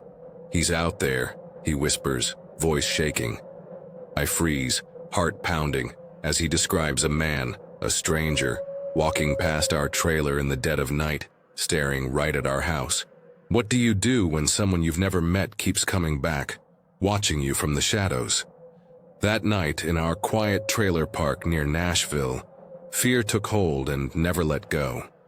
Me, a 32-year-old guy, my brother Caleb, 28, and our disabled mom lived together in a trailer about 30 minutes from Nashville, Tennessee. We'd been there 10 years, no trouble, surrounded by friendly neighbors and neat lawns. That night we were putting up our Christmas tree, full of holiday cheer, when Caleb mentioned a creepy guy at work. He works at a small market a mile away, and the owner had to kick out this guy for pacing the aisles, standing still for minutes, ignoring questions. We laughed it off, but hours later, that same man was outside our home. The air felt heavy, the Christmas lights dim as we realized this wasn't just a weird coincidence. Something about his presence chilled us to the bone, and we had no idea how much worse it would get. The trailer park was usually a haven, its rows of tidy homes glowing under streetlights. But that night, as we sat inside, the warmth of our Christmas tree couldn't shake the chill creeping in. Caleb had seen the guy at work earlier that day, pacing the market's aisles, standing frozen for minutes, not responding when the owner asked if he needed help. After 20 minutes of spooking customers, the owner kicked him out, and he left without a word. We'd brushed it off as just another oddball story, common in a small town. But when Caleb opened the door to step onto our porch for a cigarette, his quick retreat told me something was wrong. He described the man moving slowly past our trailer, his head turned toward our windows, eyes locked on us. I tried to stay calm, telling myself it was nothing, maybe just a late-night walker. But the way Caleb's hands shook as he lit his cigarette said otherwise. We waited a few minutes, then stepped outside, scanning the dark street. The air was still, the only sound the faint hum of a distant car. No one was there, or so we thought. My mind raced, wondering if we'd overreacted, but a knot in my stomach told me this wasn't over. Our mom, asleep in her room, relied on us to keep things safe. The thought of that man out there, watching, made my skin crawl. By 2 a.m., the night had grown heavier, the trailer quiet except for our hushed voices. We'd had a few beers, laughing to shake off the earlier scare, but the unease lingered. Caleb opened the door for one last cigarette, and I heard him gasp, "Whoa, hey, man, you good?" I rushed to the door, my pulse racing. There he was, standing on our porch 3 feet from the door, tall, with eyes that burned with a strange mix of bewilderment and fury. His stare pinned us, silent and menacing, like he was sizing us up. I joined Caleb, trying to sound calm, saying it was late, that he should go home. For 30 seconds, he just stood there, unmoving, his presence suffocating. Then, without a word, he turned and walked off. I peeked through the blinds, heart pounding, to make sure he was gone. The street was empty, but the relief was fleeting. We tried to laugh it off, watching YouTube to calm our nerves, but I couldn't shake the feeling that he'd been standing there longer than we knew, watching us through the glass. The silence outside felt wrong, like the calm before a storm. I kept thinking about Mom, asleep, unaware of the danger just feet away. What did this guy want, and why us? We thought it was over, but it wasn't. Around 3 a.m., I opened the door for one last check, and there he was again, standing at the edge of our driveway, 50 feet away, just staring at our front door. His silhouette was barely visible under the dim streetlight, but those eyes cut through the dark, unblinking. My blood ran cold. I'd had enough. "Hey, man, you can't just stand there," I shouted, my voice firm. "You're creeping us out. Leave, or I'm calling the cops." The word cops seemed to snap him out of it. Without a word, he turned and walked away. I watched until he vanished into the night, my heart still racing. We haven't seen him since, but I can't shake the fear that he could have had bad intentions. Caleb and I stayed up, replaying the night, wondering how long he'd been watching. Us, the trailer park felt less safe, the shadows deeper. I kept thinking about Mom, about what could have happened if we hadn't been there. We didn't call the police, hoping he was just troubled, not dangerous. But what if he's out there, standing on someone else's porch? Who was he, and what did he want from us?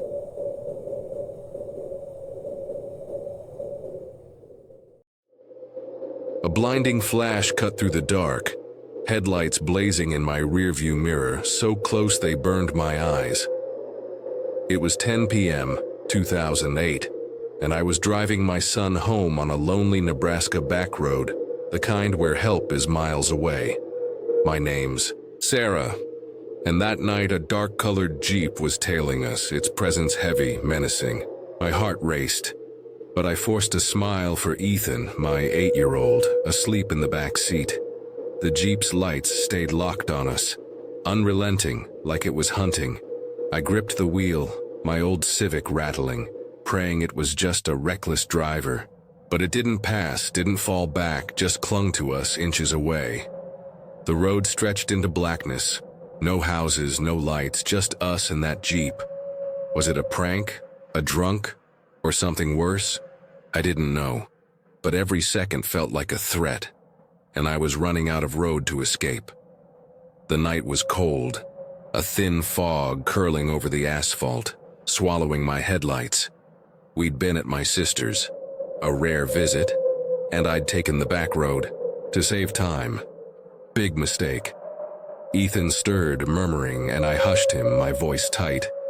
The Jeep's engine growled behind us, low and steady, a predator's purr. My palms sweated, slipping on the wheel as I scanned for a turnoff, a gas station, anything. But the road was a tunnel of darkness, flanked by cornfields that rustled in the wind. I'd heard stories, cars followed, drivers harassed, worse. Out here, no one would hear you scream. My phone sat useless in the cup holder, no signal this far out. The Jeep's lights flickered, and for a moment, I thought I saw a shadow move inside it. My breath caught. I had to protect Ethan no matter what.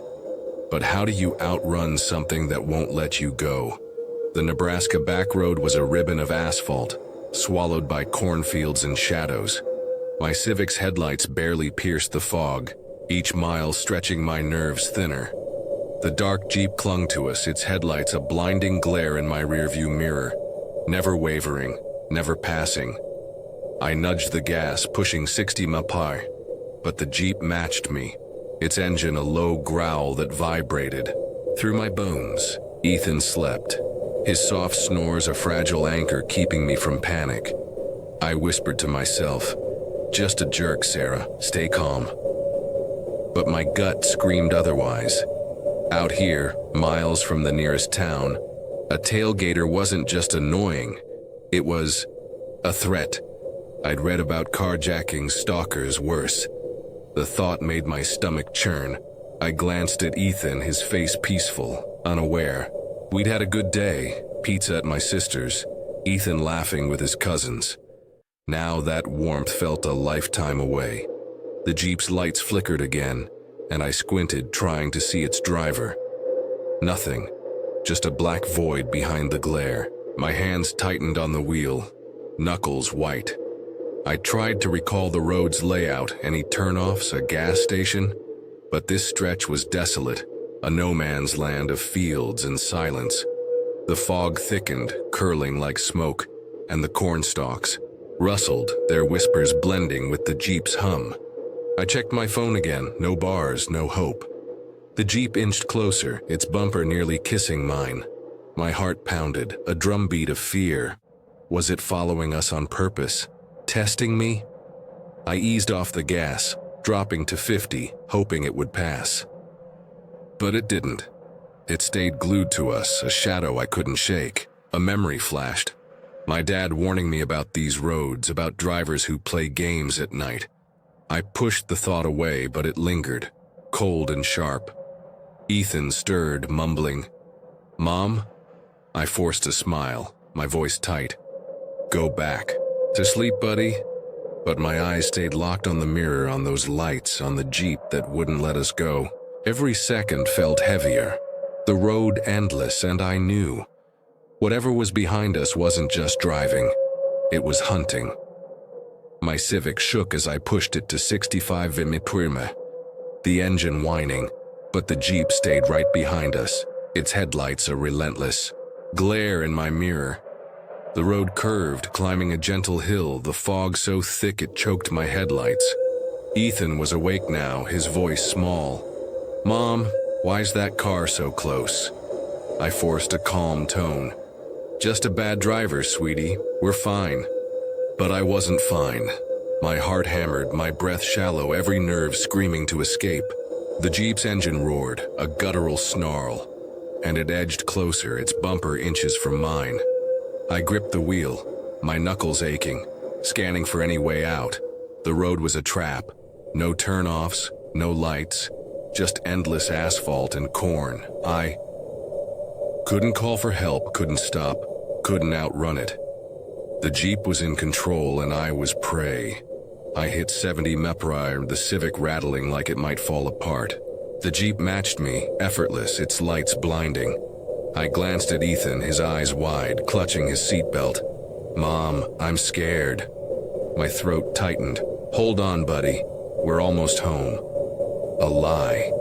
But I needed him to believe it.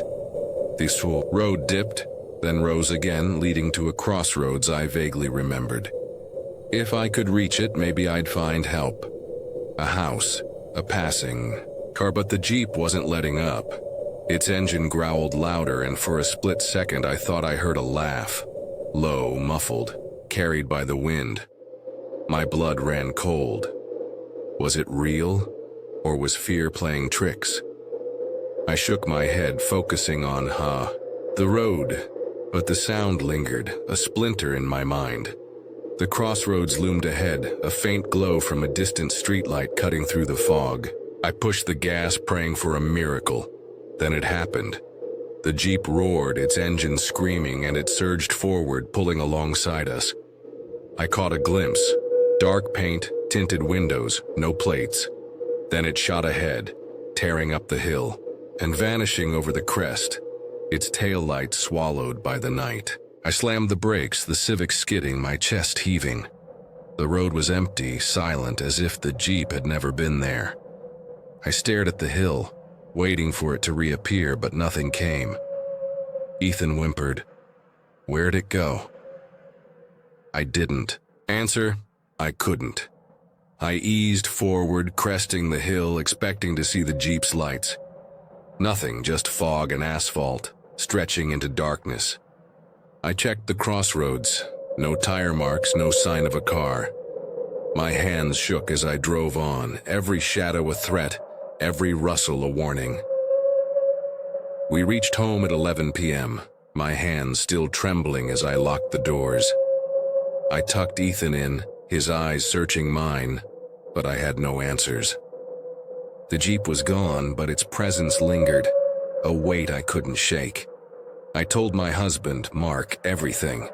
The Jeep's relentless pursuit, its sudden disappearance over the hill. He hugged me, said it was probably a drunk driver, but his eyes betrayed worry. I couldn't sleep that night. The Jeep's lights burned into my mind. Ethan asked about it for days, his voice small, scared. I brushed it off, but the fear clung to me, sharp and cold. Weeks later, at a diner, I overheard locals talking about a mysterious Jeep haunting these roads, seen at night, tailing drivers, then vanishing. My blood ran cold. They spoke of accidents, missing travelers, whispers of a car that wasn't right. Was it the same Jeep? I didn't want to know, but I couldn't stop wondering. Now I avoid back roads after dark. I looked up that stretch last year, still desolate, still whispered about. A friend sent me a news clipping from 2009, a hit and run. Case unsolved, linked to a dark Jeep. No driver, no trace. I burned the clipping, but the questions linger. Was it a prank gone wrong? A criminal dodging the law? Or something else? Something tied to these roads? I don't know. Mark won't talk about it, and Ethan, now grown, still checks his mirrors at night. The Jeep left us, but its shadow didn't. If you're driving a lonely road and see headlights, too close, don't wait. Speed up, find light, and don't look back. Because some things follow you longer than you think.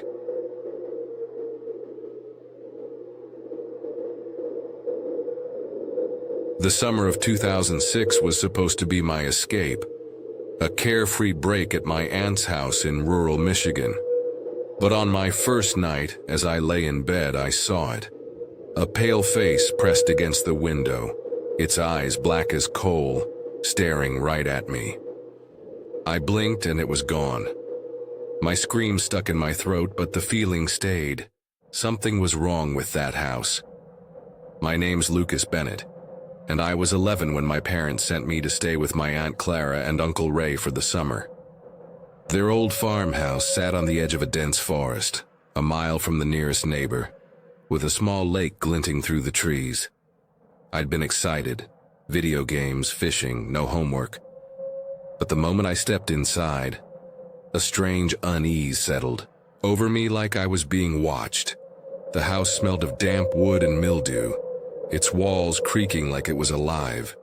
At night, I heard odd noises, soft footsteps, faint whispers, coming from the attic above my room. I told myself it was the wind, but the air was still heavy, like it was holding a secret. Aunt Clara was warm, always baking pies, but Uncle Ray was gruff, his eyes lingering too long. The house felt off, especially near the forest, where the trees seemed to lean inward, their shadows twisting into shapes that didn't belong. My cousin Mia, 14 and bored, warned me to stay out of the woods. Bad things happen there, she said, but wouldn't explain.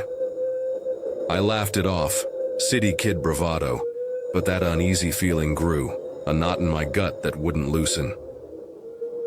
The lake just beyond the trees looked inviting by day, but at night its surface was too still, like a mirror reflecting something I couldn't see. That first week I stuck to the house, playing Nintendo, but the noises kept coming. Whispers, like voices arguing in a language I didn't know. I checked the attic once, heart pounding, but found only dusty boxes and cobwebs. Still, the feeling of being watched never left. It was in the creak of the stairs, the flicker of the lights, the way the forest seemed to hum after dark. Something was out there, and it knew I was here. By the second week, I couldn't ignore it anymore. I decided to explore the lake and the forest, hoping to shake the unease. The path was overgrown, brambles snagging my sneakers, but the lake was beautiful, clear, shimmering, surrounded by pines. Yet I felt a presence, like eyes boring into my back. The air was too quiet, no birds, no bugs, just a low hum that vibrated in my chest. I found a clearing with a circle of stones, charred and old, like someone had held a ritual there. My skin prickled, and I swore I heard a whisper. My name, faint but clear. Back at the house, the noises got worse at night. Footsteps paced the attic, heavier now, sometimes stopping right above my bed. One night I woke to a scratching sound like nails dragging across wood. I grabbed my flashlight, heart hammering, and shone it at the ceiling. Nothing. But the air felt thick, cold, like something was breathing just out of sight. I told Mia, but she just shrugged. Old houses, she said, but her eyes darted to the forest. I wasn't buying it. I told Aunt Claire about the whispers, but she laughed it off. You're imagining things, Lucas. It's just the country, air. Her smile was tight, like she was hiding something. The next day, I went back to the lake, determined to prove I wasn't crazy. In the forest, I found something odd. A rusted locket half buried in the dirt, its chain tangled in roots. Inside was a faded photo of a girl, maybe 12, with hollow eyes. My stomach churned. I pocketed it, feeling like I'd disturbed something sacred. That night, the whispers turned to words. "Get out," hissed from the dark. I bolted upright, sweating, and saw a shadow move across my wall, tall and thin, with no source. I didn't sleep again, the locket burning a hole in my pocket. I showed Mia the locket and her face went pale. "Where'd you get that?" she whispered, backing away. She wouldn't say more, but I knew she was scared. The forest, the house, the locket. They were connected, and I was caught in the middle. I couldn't let it go. The locket, the whispers, the shadow. They were real, and Mia knew something. I cornered her in the kitchen, holding up the locket. Tell me what's going on, I demanded. She hesitated, then sighed. You shouldn't have taken that, she said, voice low. She told me about a girl, Emily, who'd lived nearby in the 1980s. Emily vanished in the forest, her body never found. Locals said she'd angered something in the woods, a spirit, a curse. No one agreed. Since then, strange things happened. Whispers, shadows, people disappearing. Mia's eyes flicked to the window. That locket was hers. I felt sick. I'd felt that presence in the forest, and now I'd brought something back. That night, the house was alive with sound. Footsteps thundering in the attic, doors creaking, open, and those whispers louder, angrier. I told Uncle Ray, but he just grunted. Kids and their imaginations. I wanted to scream. No one believed me, and I was alone with whatever was in that house. I hid the locket under my pillow, hoping it would stop, but it didn't. The air grew colder, the shadows darker, and I started seeing her, Emily, in glimpses. A pale figure, at the edge of the forest, a reflection in the lake, always watching. One afternoon, I snuck into the attic, desperate for answers. Among the boxes, I found an old journal, its pages yellowed. It belonged to a man who'd lived here decades ago, ranting about a watcher in the woods that took his daughter. The last entry read, "It wants the locket. It won't stop." My hands shook as I read, the attic door slamming shut behind me. I spun around, but no one was there. The whispers started again, circling me. "Give it back." I ran downstairs, journal in hand, and showed Mia. She looked terrified. "We have to return it," she said. "Tonight." We planned to go to the clearing at midnight, to leave the locket where I'd found it. But as dusk fell, the forest hummed louder, the lake reflecting a sickly green glow. I wasn't sure we'd make it out. Midnight came, and Mia and I crept into the forest, the locket heavy in my hand. The air was electric, the hum from the woods deafening. The clearing was darker than before, the stone circle glowing faintly, like it was alive. I placed the locket in the center, whispering, "Take it." The hum stopped, and for a moment, I thought it worked. Then the ground shook, and a presence filled the air, cold and heavy, like 1,000 eyes watching. A figure emerged from the trees. Emily, her face pale, her eyes black voids. She didn't move, just stared, and the whispers screamed, "You shouldn't have come." We ran, branches snapping behind us, the forest alive with movement. The house was no sanctuary. The footsteps followed us inside, shaking the walls. Mia sobbed, clutching my arm as the lights flickered out. I grabbed the journal, hoping for a clue, and found a scrawled note. "The watcher never lets go." We barricaded my door, but the whispers grew louder. Now a chorus of voices, and the shadow was there, inches from the door, its breath rattling like dead leaves. At dawn, it stopped. The house was silent, the locket gone from the clearing when we checked. Aunt Clara brushed it off as our imagination, but Mia and I knew the truth. We left the next day, never speaking of it again. Years later, I searched online and found stories of the forest, a place where people vanished, where a watcher claimed those who took what wasn't theirs. Some said it was Emily's spirit, others a demon tied to the land. I still hear those whispers sometimes in the quiet of my apartment, and I wonder if it followed me. If you've ever felt something watching you in the woods, don't ignore it. What was in that forest? Share your story in the comments and subscribe for more tales that'll keep you awake.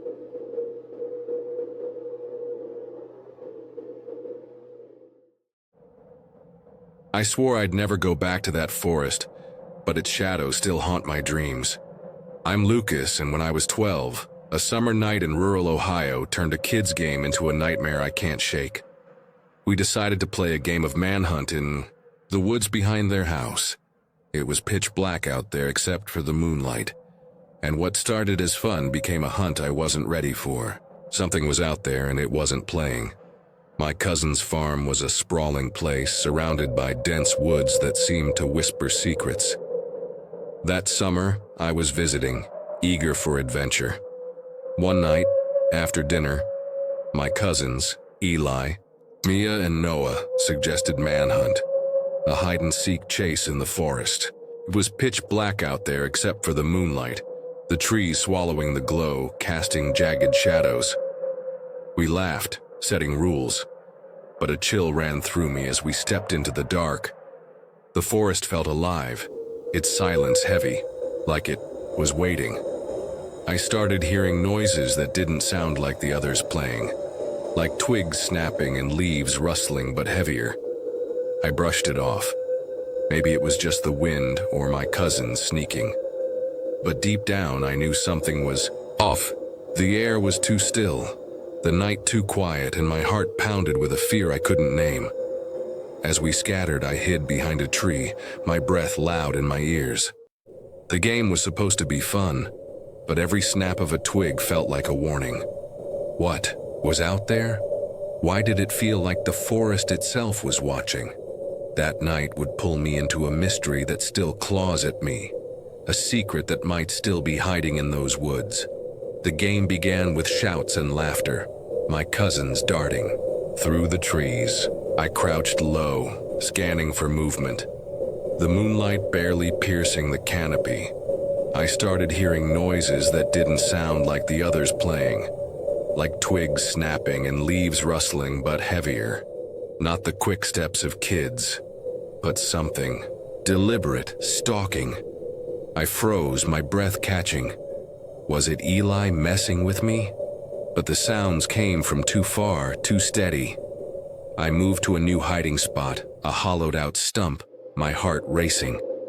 The forest was no longer a playground. It was a maze, and I was prey. It felt like something was watching me, not just playing, like it was hunting me. The air grew colder, the silence between snaps deafening.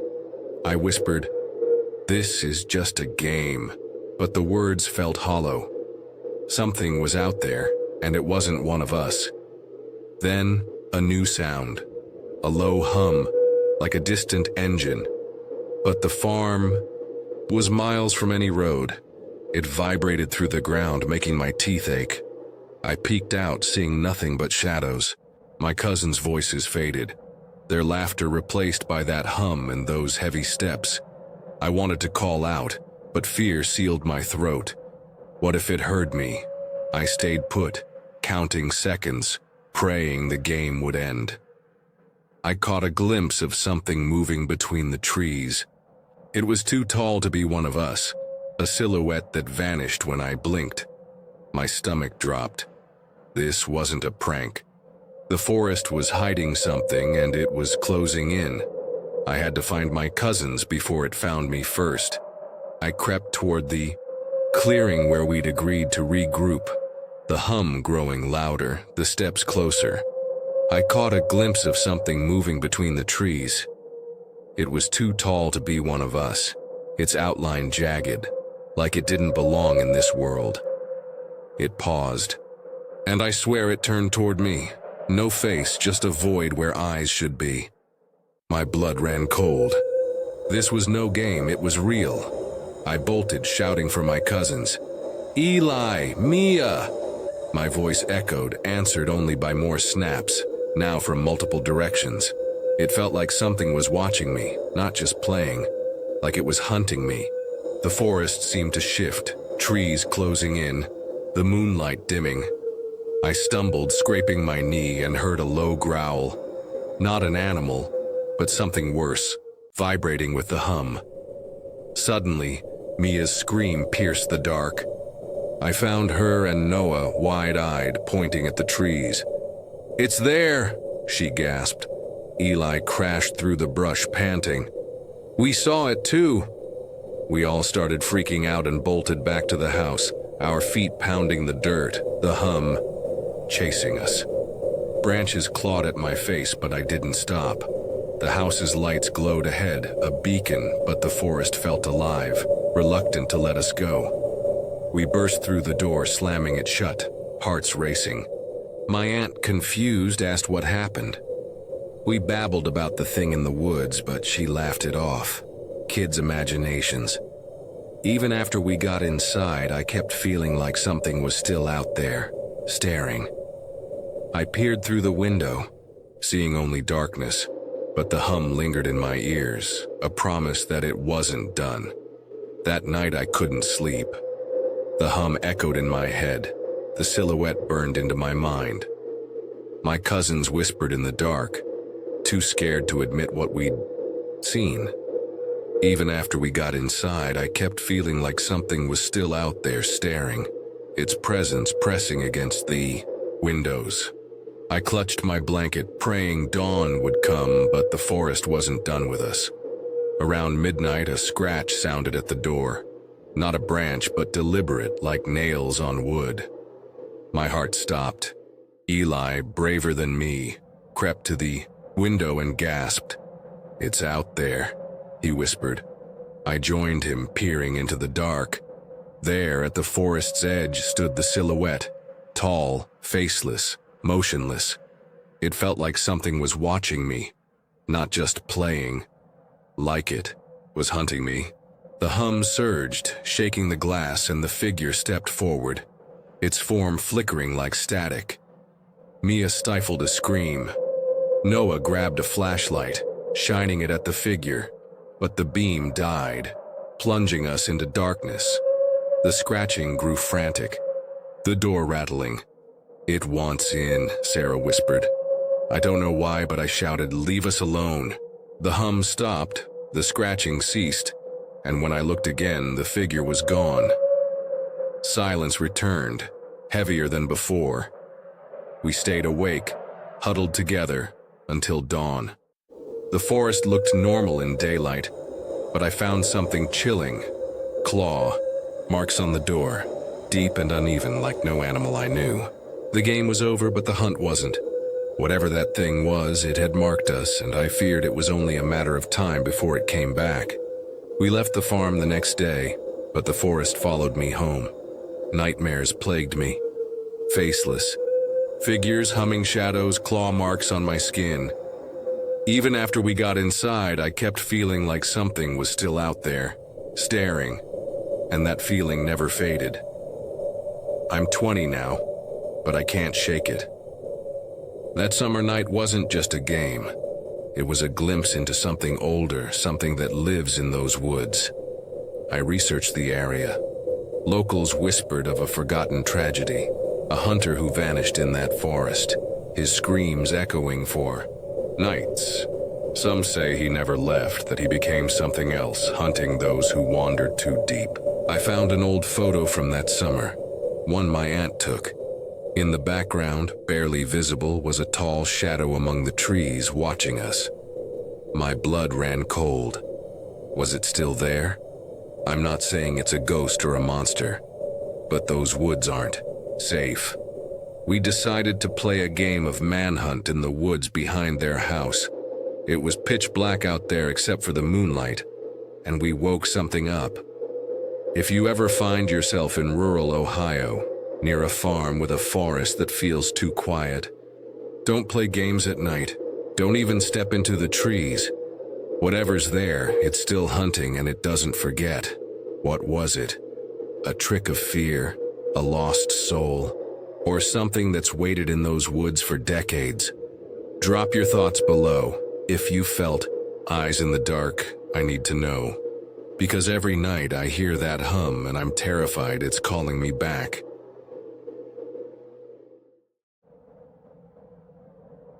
The dashboard clock glowed 1:47 a.m. when my headlights caught a figure on the side of the highway. A girl, alone, waving desperately in the dark. My tires screeched as I slowed, heart pounding. She looked harmless, but something in her eyes, glinting under the moon, screamed danger. I should have kept driving, but I didn't, and that choice nearly cost me everything. I'm Lucas, 29, a delivery driver who knows the back roads of rural Ohio like the back of my hand. Last spring, I was hauling a late-night load through nowhere, miles from any town, when a young woman flagged me down, begging for a ride.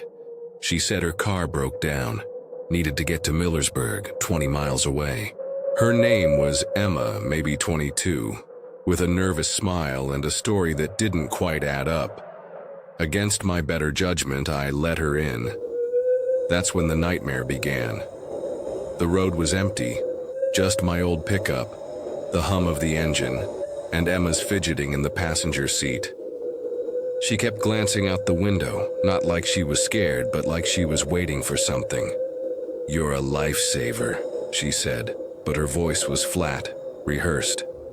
I asked about her car, where it was, what happened. She mumbled, "It's back there," pointing vaguely into the dark. My gut twisted. No broken down car in sight, no tow truck, nothing but endless fields and woods. I gripped the wheel tighter, telling myself I was paranoid. She was just a kid, right? 10 minutes in, I noticed her hands, clutching a phone, screen off, but her fingers kept tracing the edges like she was ready to bolt. Her answers got vaguer, dodging questions about where she was from, why she was out here. The air in the cab felt heavy, like the truck itself was warning me. I spotted a gas station up ahead, its neon sign a beacon in the night. "Gonna grab a water," I said, pulling in, needing an excuse to breathe. That's when the cops rolled up, lights flashing, and everything I thought I knew about Emma unraveled. This wasn't just a ride. This was a trap, and I'd walked right into it. The gas station's fluorescent lights buzzed as I parked. Emma still in the truck, her eyes darting to the rearview mirror. I told myself I was overreacting. She was just nervous, stranded, nothing more. But those glances, that dead phone she kept clutching, they gnawed at me. I stepped out, leaving the keys in the ignition, and headed inside. The clerk, an older guy with a tired face, barely looked up as I grabbed a water. Then I saw the cop cars, 2 of them pulling in fast, blocking my truck. A deputy, burly with a no-nonsense stare, approached me before I could get back. "That your truck?" he asked, nodding toward Emma. I nodded, confused. "Who's the girl?" My mouth went dry. I explained she'd flagged me down, said her car broke down. He didn't blink, just radioed something I couldn't hear. "Stay here," he said, heading to the truck with another officer. My stomach dropped. Something was very wrong. Through the gas station window, I watched them approach Emma. She was looking out the window again, but now her face was blank, like she'd flipped a switch. The deputy tapped the window, motioned for her to step out. She didn't move at first, just stared ahead, then slowly opened the door. I couldn't hear what they said, but her body language screamed defiance. Shoulders tense, head tilted, like she was daring them. The second cop glanced back at me, his face grim, and I knew this wasn't about a broken car. The clerk leaned over the counter, whispering, "You pick her up out on 62? Seen girls like her before. Always trouble." I wanted to ask what he meant, but the deputy waved me over. He dropped a bombshell. Emma was linked to a string of missing persons cases along this highway. They'd been tracking her for weeks, suspected she was working with someone, luring drivers into what? Robbery? Worse? My knees buckled. I'd let her into my truck, sat inches from her, oblivious. But when they checked the truck, Emma was gone. No sign of her, just my open passenger door and a crumpled note on the seat. "Thanks for the help." My blood ran cold. How had she slipped away? And what had I just escaped? I stood there, staring at the note in my trembling hand, its words mocking me. "Thanks for the help." The deputy snatched it, bagging it as evidence, his face unreadable. "You're lucky," he said. "Most drivers who pick her up don't walk away." My mind reeled. Emma wasn't just a hitchhiker. She was part of something bigger, a predator disguised as prey. The cops searched the lot, flashlights sweeping, the shadows, but she was gone like she'd never existed. I felt exposed, like I was still in her crosshairs. They took my statement, but I could barely focus. The police said she was tied to disappearances, truckers, travelers, even locals, vanishing along Highway 62 over the past year. They suspected a network, maybe trafficking, maybe worse, with Emma as the bait. Her MO was always the same: flag down a driver, spin a sob story, then what? Lead them to an ambush? I kept replaying our ride, her fidgeting, her vague answers. Had she been signaling someone? Was someone else out there watching? The clerk's words echoed. Girls like her, always trouble. I pressed him after the cops left. He leaned close, voice low. Been hearing stories for years, girls, guys showing up on these roads, then poof, gone, along with whoever picks them up. Locals call them ghost riders. Some say it's a cult, others say it's something else. His eyes flicked to the dark beyond the lot and I shivered. A cult or something supernatural? I didn't want to believe it, but Emma's vanishing act wasn't normal. Back in my truck, I found something else. A faint scratch on the passenger door handle, like a knife had grazed it. Had she done it, or someone else? I drove home, checking my mirrors obsessively, half expecting to see her in the back seat. The highway felt alive, its shadows twisting, like it was hiding her accomplices. I'd escaped, but it didn't feel like victory. That note, those eyes, they haunted me. What if she'd gotten what she wanted? What if I was marked? The road stretched on, empty but heavy with secrets, and I knew I'd never drive it the same way again. I couldn't sleep for days. Emma's face burned into my mind. Her nervous smile, those eyes that didn't match her story. I kept the note hidden in a drawer, too scared to throw it away, like it was evidence of something I didn't understand. I stopped taking night runs, sticking to daylight, but the highway haunted me. Every shadow, every flicker in the distance felt like her or whoever she was working with. I was rattled, knowing I'd brushed against something evil. I started digging, scouring local news, X posts, anything about Highway 62. The stories were chilling. Over a decade, dozens of drivers had vanished. Some found weeks later, wrecked in ditches, others never seen again. Ex-users whispered about ghost riders, hitchhikers who appeared, then disappeared, leaving chaos. One post claimed a driver picked up a girl matching Emma's description, only to find his brakes cut the next day. Was it her? I reached out to a local reporter who confirmed the cop's story. Emma was a suspect in a trafficking ring, but no one could pin her down. She'd slip away every time. Then I found an old forum thread buried deep about Ohio's backroads. Locals shared tales of hitchhikers who didn't act human. Eyes too bright, voices too flat, vanishing without a trace. Some swore they were spirits, others said they were pawns in a bigger game, tied to the land itself. The thread mentioned an abandoned farm off Highway 62, rumored to be a meeting point for whatever's out there. I drove by it one day, heart pounding. The place was overgrown, windows boarded, but